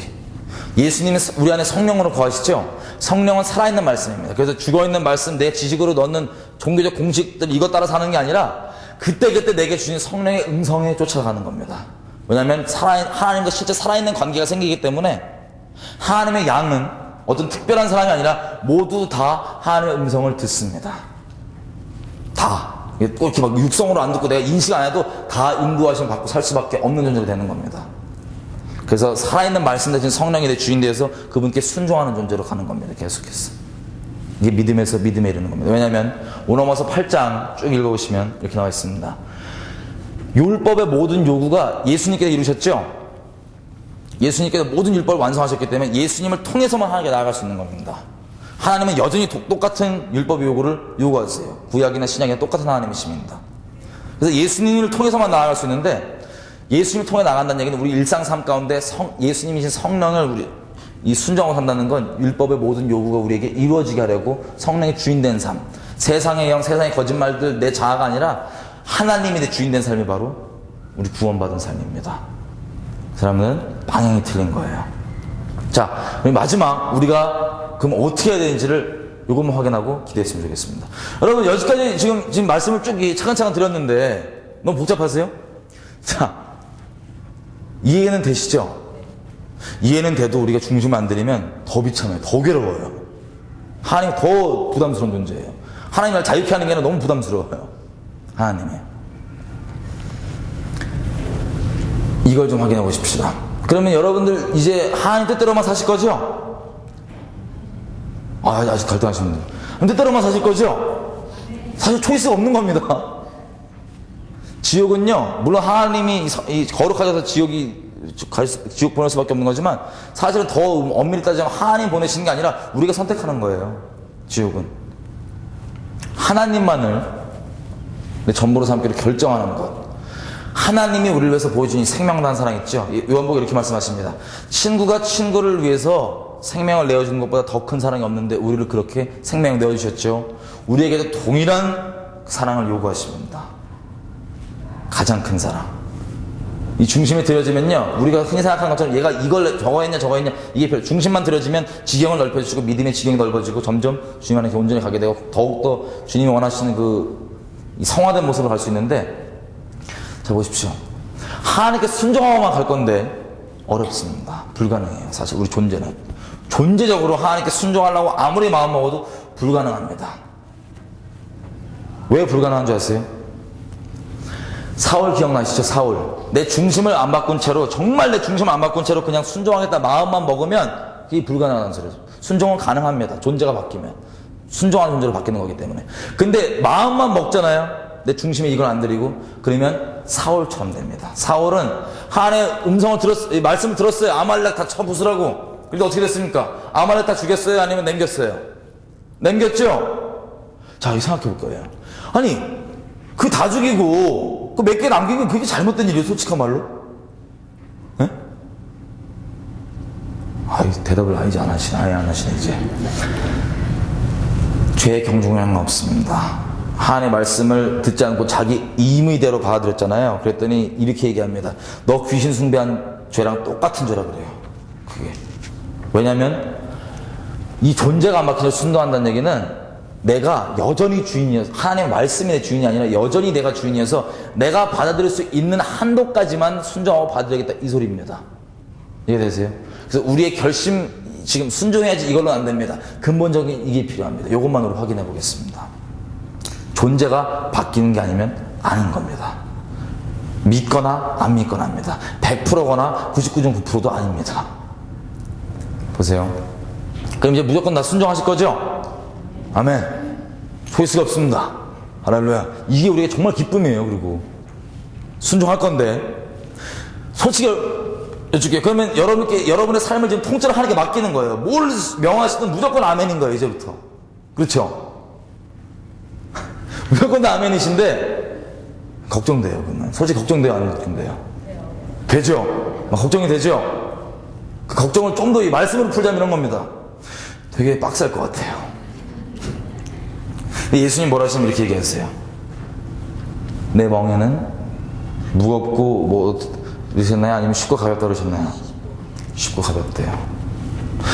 정말 하나님을 믿지 못하면 우리가 이 중심을 못 드립니다. 그래서 이게 믿음의 시작이에요, 사실은. 그전 믿음은 내가 내 죄성상 동의하는 수준에 그냥 하는 거고, 진짜 하나님 말씀하시는 믿음으로 사는 거 있죠. 내 존재로 사는 게 아니라 예수의 생명으로 살기 시작하는 건 이 믿음이 없으면 못 삽니다. 이 믿음. 자, 무조건 우리가 이제 순종하는데 엄청 부담스럽습니다. 하나님의 말씀에 의하면 쉽대요. 그리고 실제도 정말 쉽습니다. 그래서 우리 감정도 지금 배제하고 뭘 중심에 내리냐 하는데, 자, 우리가 하나님께 삶을 통째로 드릴 수 있는 유일한 근거가 뭡니까? 하나님이 우리에게 증거하신 사랑입니다. 아직 죄인 뒤에 있을 때 우리가 그렇게 하는 마음에 들기 싫어하고 그렇게 세상 살아가고 존재적 음란함 가운데 빠져 있을 때에도 불구하고 있음에도 불구하고 하나님께서 우리를 사랑하셔서 증거하신 그 십자가 있죠? 이 십자가 우리의 증거가 돼서 이 사랑 때문에 하나님을 따를 수 있는 겁니다. 기꺼이 삶을 드릴 수 있는 겁니다. 제가 아까 초반에 말씀드린 삶을 기꺼이 드리면 하나님께서 가장적으로 인도하시는 그 길을 진짜 믿으실 때만 가능할 수 있는 겁니다.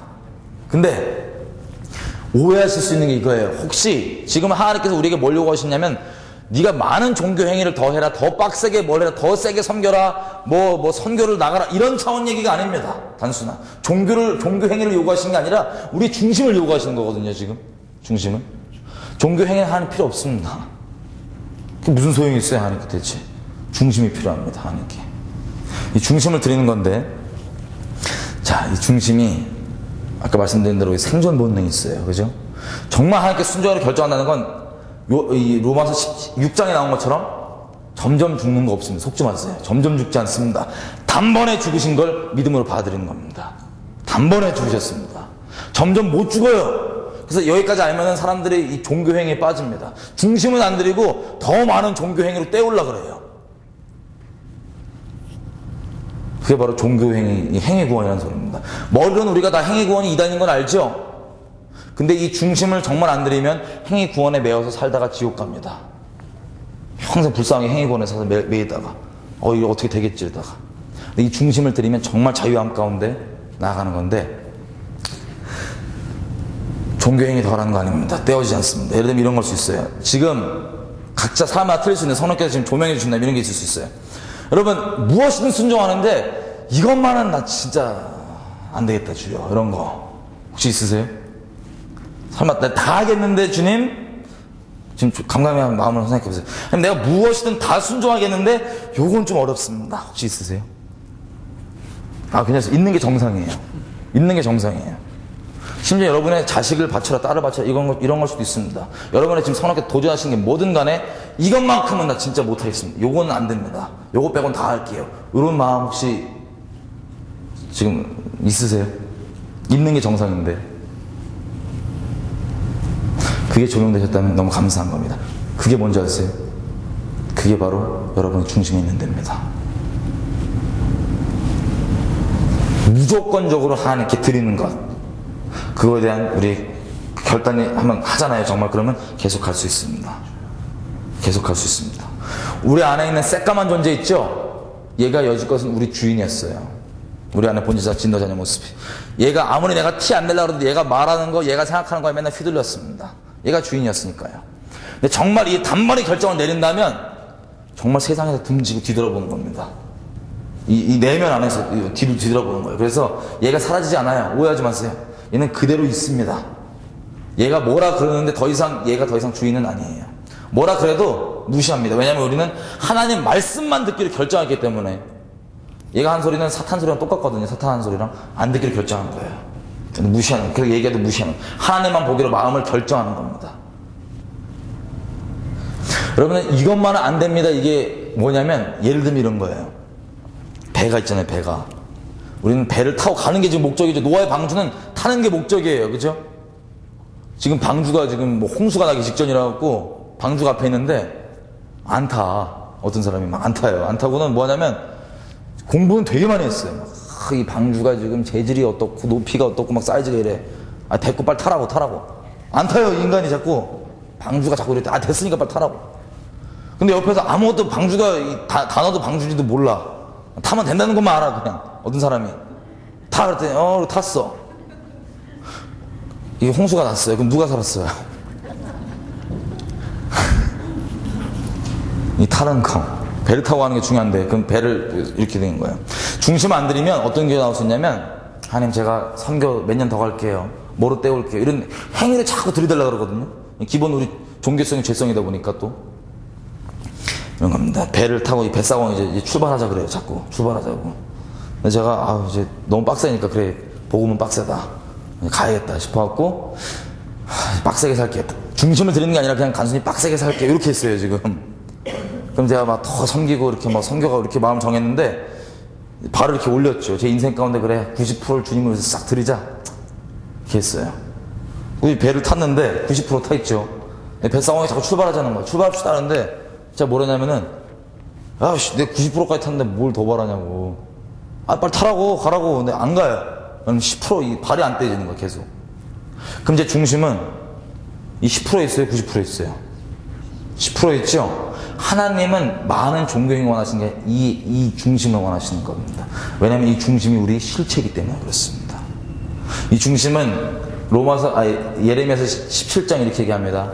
세상 만물보다 가장 썩어 문드러지는 게 사람 마음이라고 되어 있습니다. 힘이 부패한 게.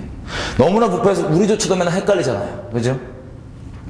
죄를 향해 있는 우리 이 썩은 마음이, 부패한 마음이 너무나 부패해서 우리도 맨날 해놓고 헷갈려요. 스스로 자기 합리화하고 뭐하고.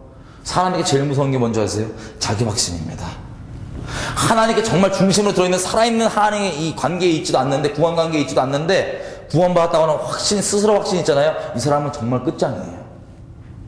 이 확신 때문에, 자, 사람은 죄성은 기본적으로 자기를 위하는 거죠. 죄성을 추구하고 죄를 위한 건데, 이 확신조차도 자기 견고한 요새를 만들어 놓고 진짜 복음이 들어도 이것 때문에 거절합니다. 이렇게 불쌍한 게 어딨어요?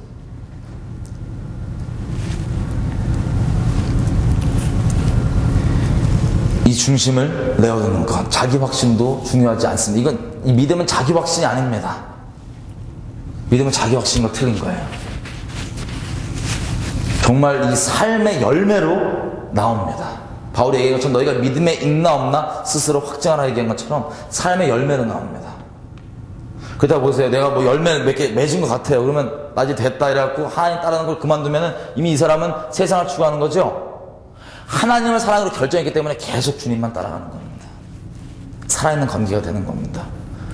요한복음 17장에 예수님께서 영생을 이렇게 얘기하십니다. 영생은 하나님과 그의 보내신 자를 아는 것이다.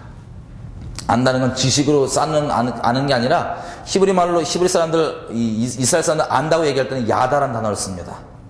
야다는 물론 거기 이제 헬라어긴 하지만 히브리 사람들 개념에 안다고 하는 개념은 언약 관계가 한마디로 부부 관계에서 서로 동침했다를 안다고 합니다.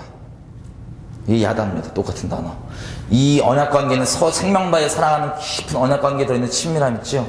영원토록 서로 사랑하면서 살아가는 것, 이게 바로 영생입니다. 살아있는 관계가요. 방향을 바꾸지 않는 채로는 아무리 내가 교리적 지식이 있어도 죄송합니다만 상관이 없습니다. 자, 그럼 이제 우리 중심을 드리기로 결정하셨죠? 결정하셨습니다. 기뻐야 되는데 계속 우울하신데. 자, 이게 이제부터 시작일 겁니다. 한 번에 우리가 정말 진심으로 결정한다면 감정이 오든 안 오든 상황 가보면 나옵니다. 내가 정말 주님 안에 있는지 없는지는 상황 부딪혀보면 알 수 있습니다. 그래서 이걸 왜 차근차근 말씀드리면 여러분의 나름 좀 짧은 시간이지만 지표가 될 수 있도록 몇 가지 진짜 스스로 확인해 볼 수 있는 지표가 될 수 있도록 이렇게 구체적으로 나눴습니다. 여러분 혹시 여러분 가운데 이렇게 스스로 속이신 분들이 있어요. 왜냐면 사람은 제 생존 본능이 있기 때문에 아까 여러분 말씀드린 이것만은 절대 안 됩니다 이거 있죠? 뭐든 간에 나중에 좀 처리해야지 속지 마세요. 나중에 처리 절대 못해요. 나중에 처리 안 됩니다. 점점 내가 기도 자리 많이 가야지. 그게 바로 종교 행위를 떼우려는 겁니다. 절대 안 돼요. 단번에 이 중심을 드린 건 하나님께서 우리에게 맡겨놓으셨습니다. 왠지 아세요? 이 중심의 고백이야말로 하나님이 우리를 생명다해 사랑하듯 우리도 하나님 생명다해 사랑했다는 이 언약관계로 들어가는 거기 때문에 자발적으로 사랑을 표현하는 거기 때문에 맡겨놓은 거예요. 우리 가운데 허락해 놓으신 거예요. 여러분 우리가 드리지 않는 요거는 그래도 내가 좀 못 드리겠다, 요건 좀 너무하다 이런 거 있죠. 나중에 해야지 떼우려고 하는 거, 그게 여러분 어떤 건지 모르겠어요. 사람마다 다 틀리더라고요. 제가 보통 청년들 보면요, 얘들은 돈 어떻게 버냐, 돈 직업 나 이거 가지려고 그랬는데 내 인생 꿈 이거 있었는데 그걸 접어야 되냐, 접어야 됩니다. 이걸 어떻게 버냐, 돈. 하나님을 신뢰하는 겁니다. 처음부터 끝까지 내 인생 자체를 하나님 터에 바꾸는 겁니다. 그냥 믿음이 없으면 진짜 못 사는 거예요. 에녹 형이 한 번 얼떨결에 믿었다가 끝까지 믿은 것 같아요. 한 번 믿기 시작하면 이게 돌아올 수가 없어요. 이미 방향도 정했고. 어떤 청년이 이런 게 있더라고요. 나 그러면 음란한 짓거리 이제 못하는데. 못합니다. 여러분의 각자 조명하는 거 그대로예요. 근데 그게 어떤 거든 여러분의 자식이건 돈벌이건 앞날이건 뭐 청년들은 뭐 음란이건 뭐 술이건 하나님께 도전하신 성령께서 도전하신 게 뭐든 간에 이것만은 놓고 싶지 않다. 그래서 여러분의 중심이 들어있을 뿐만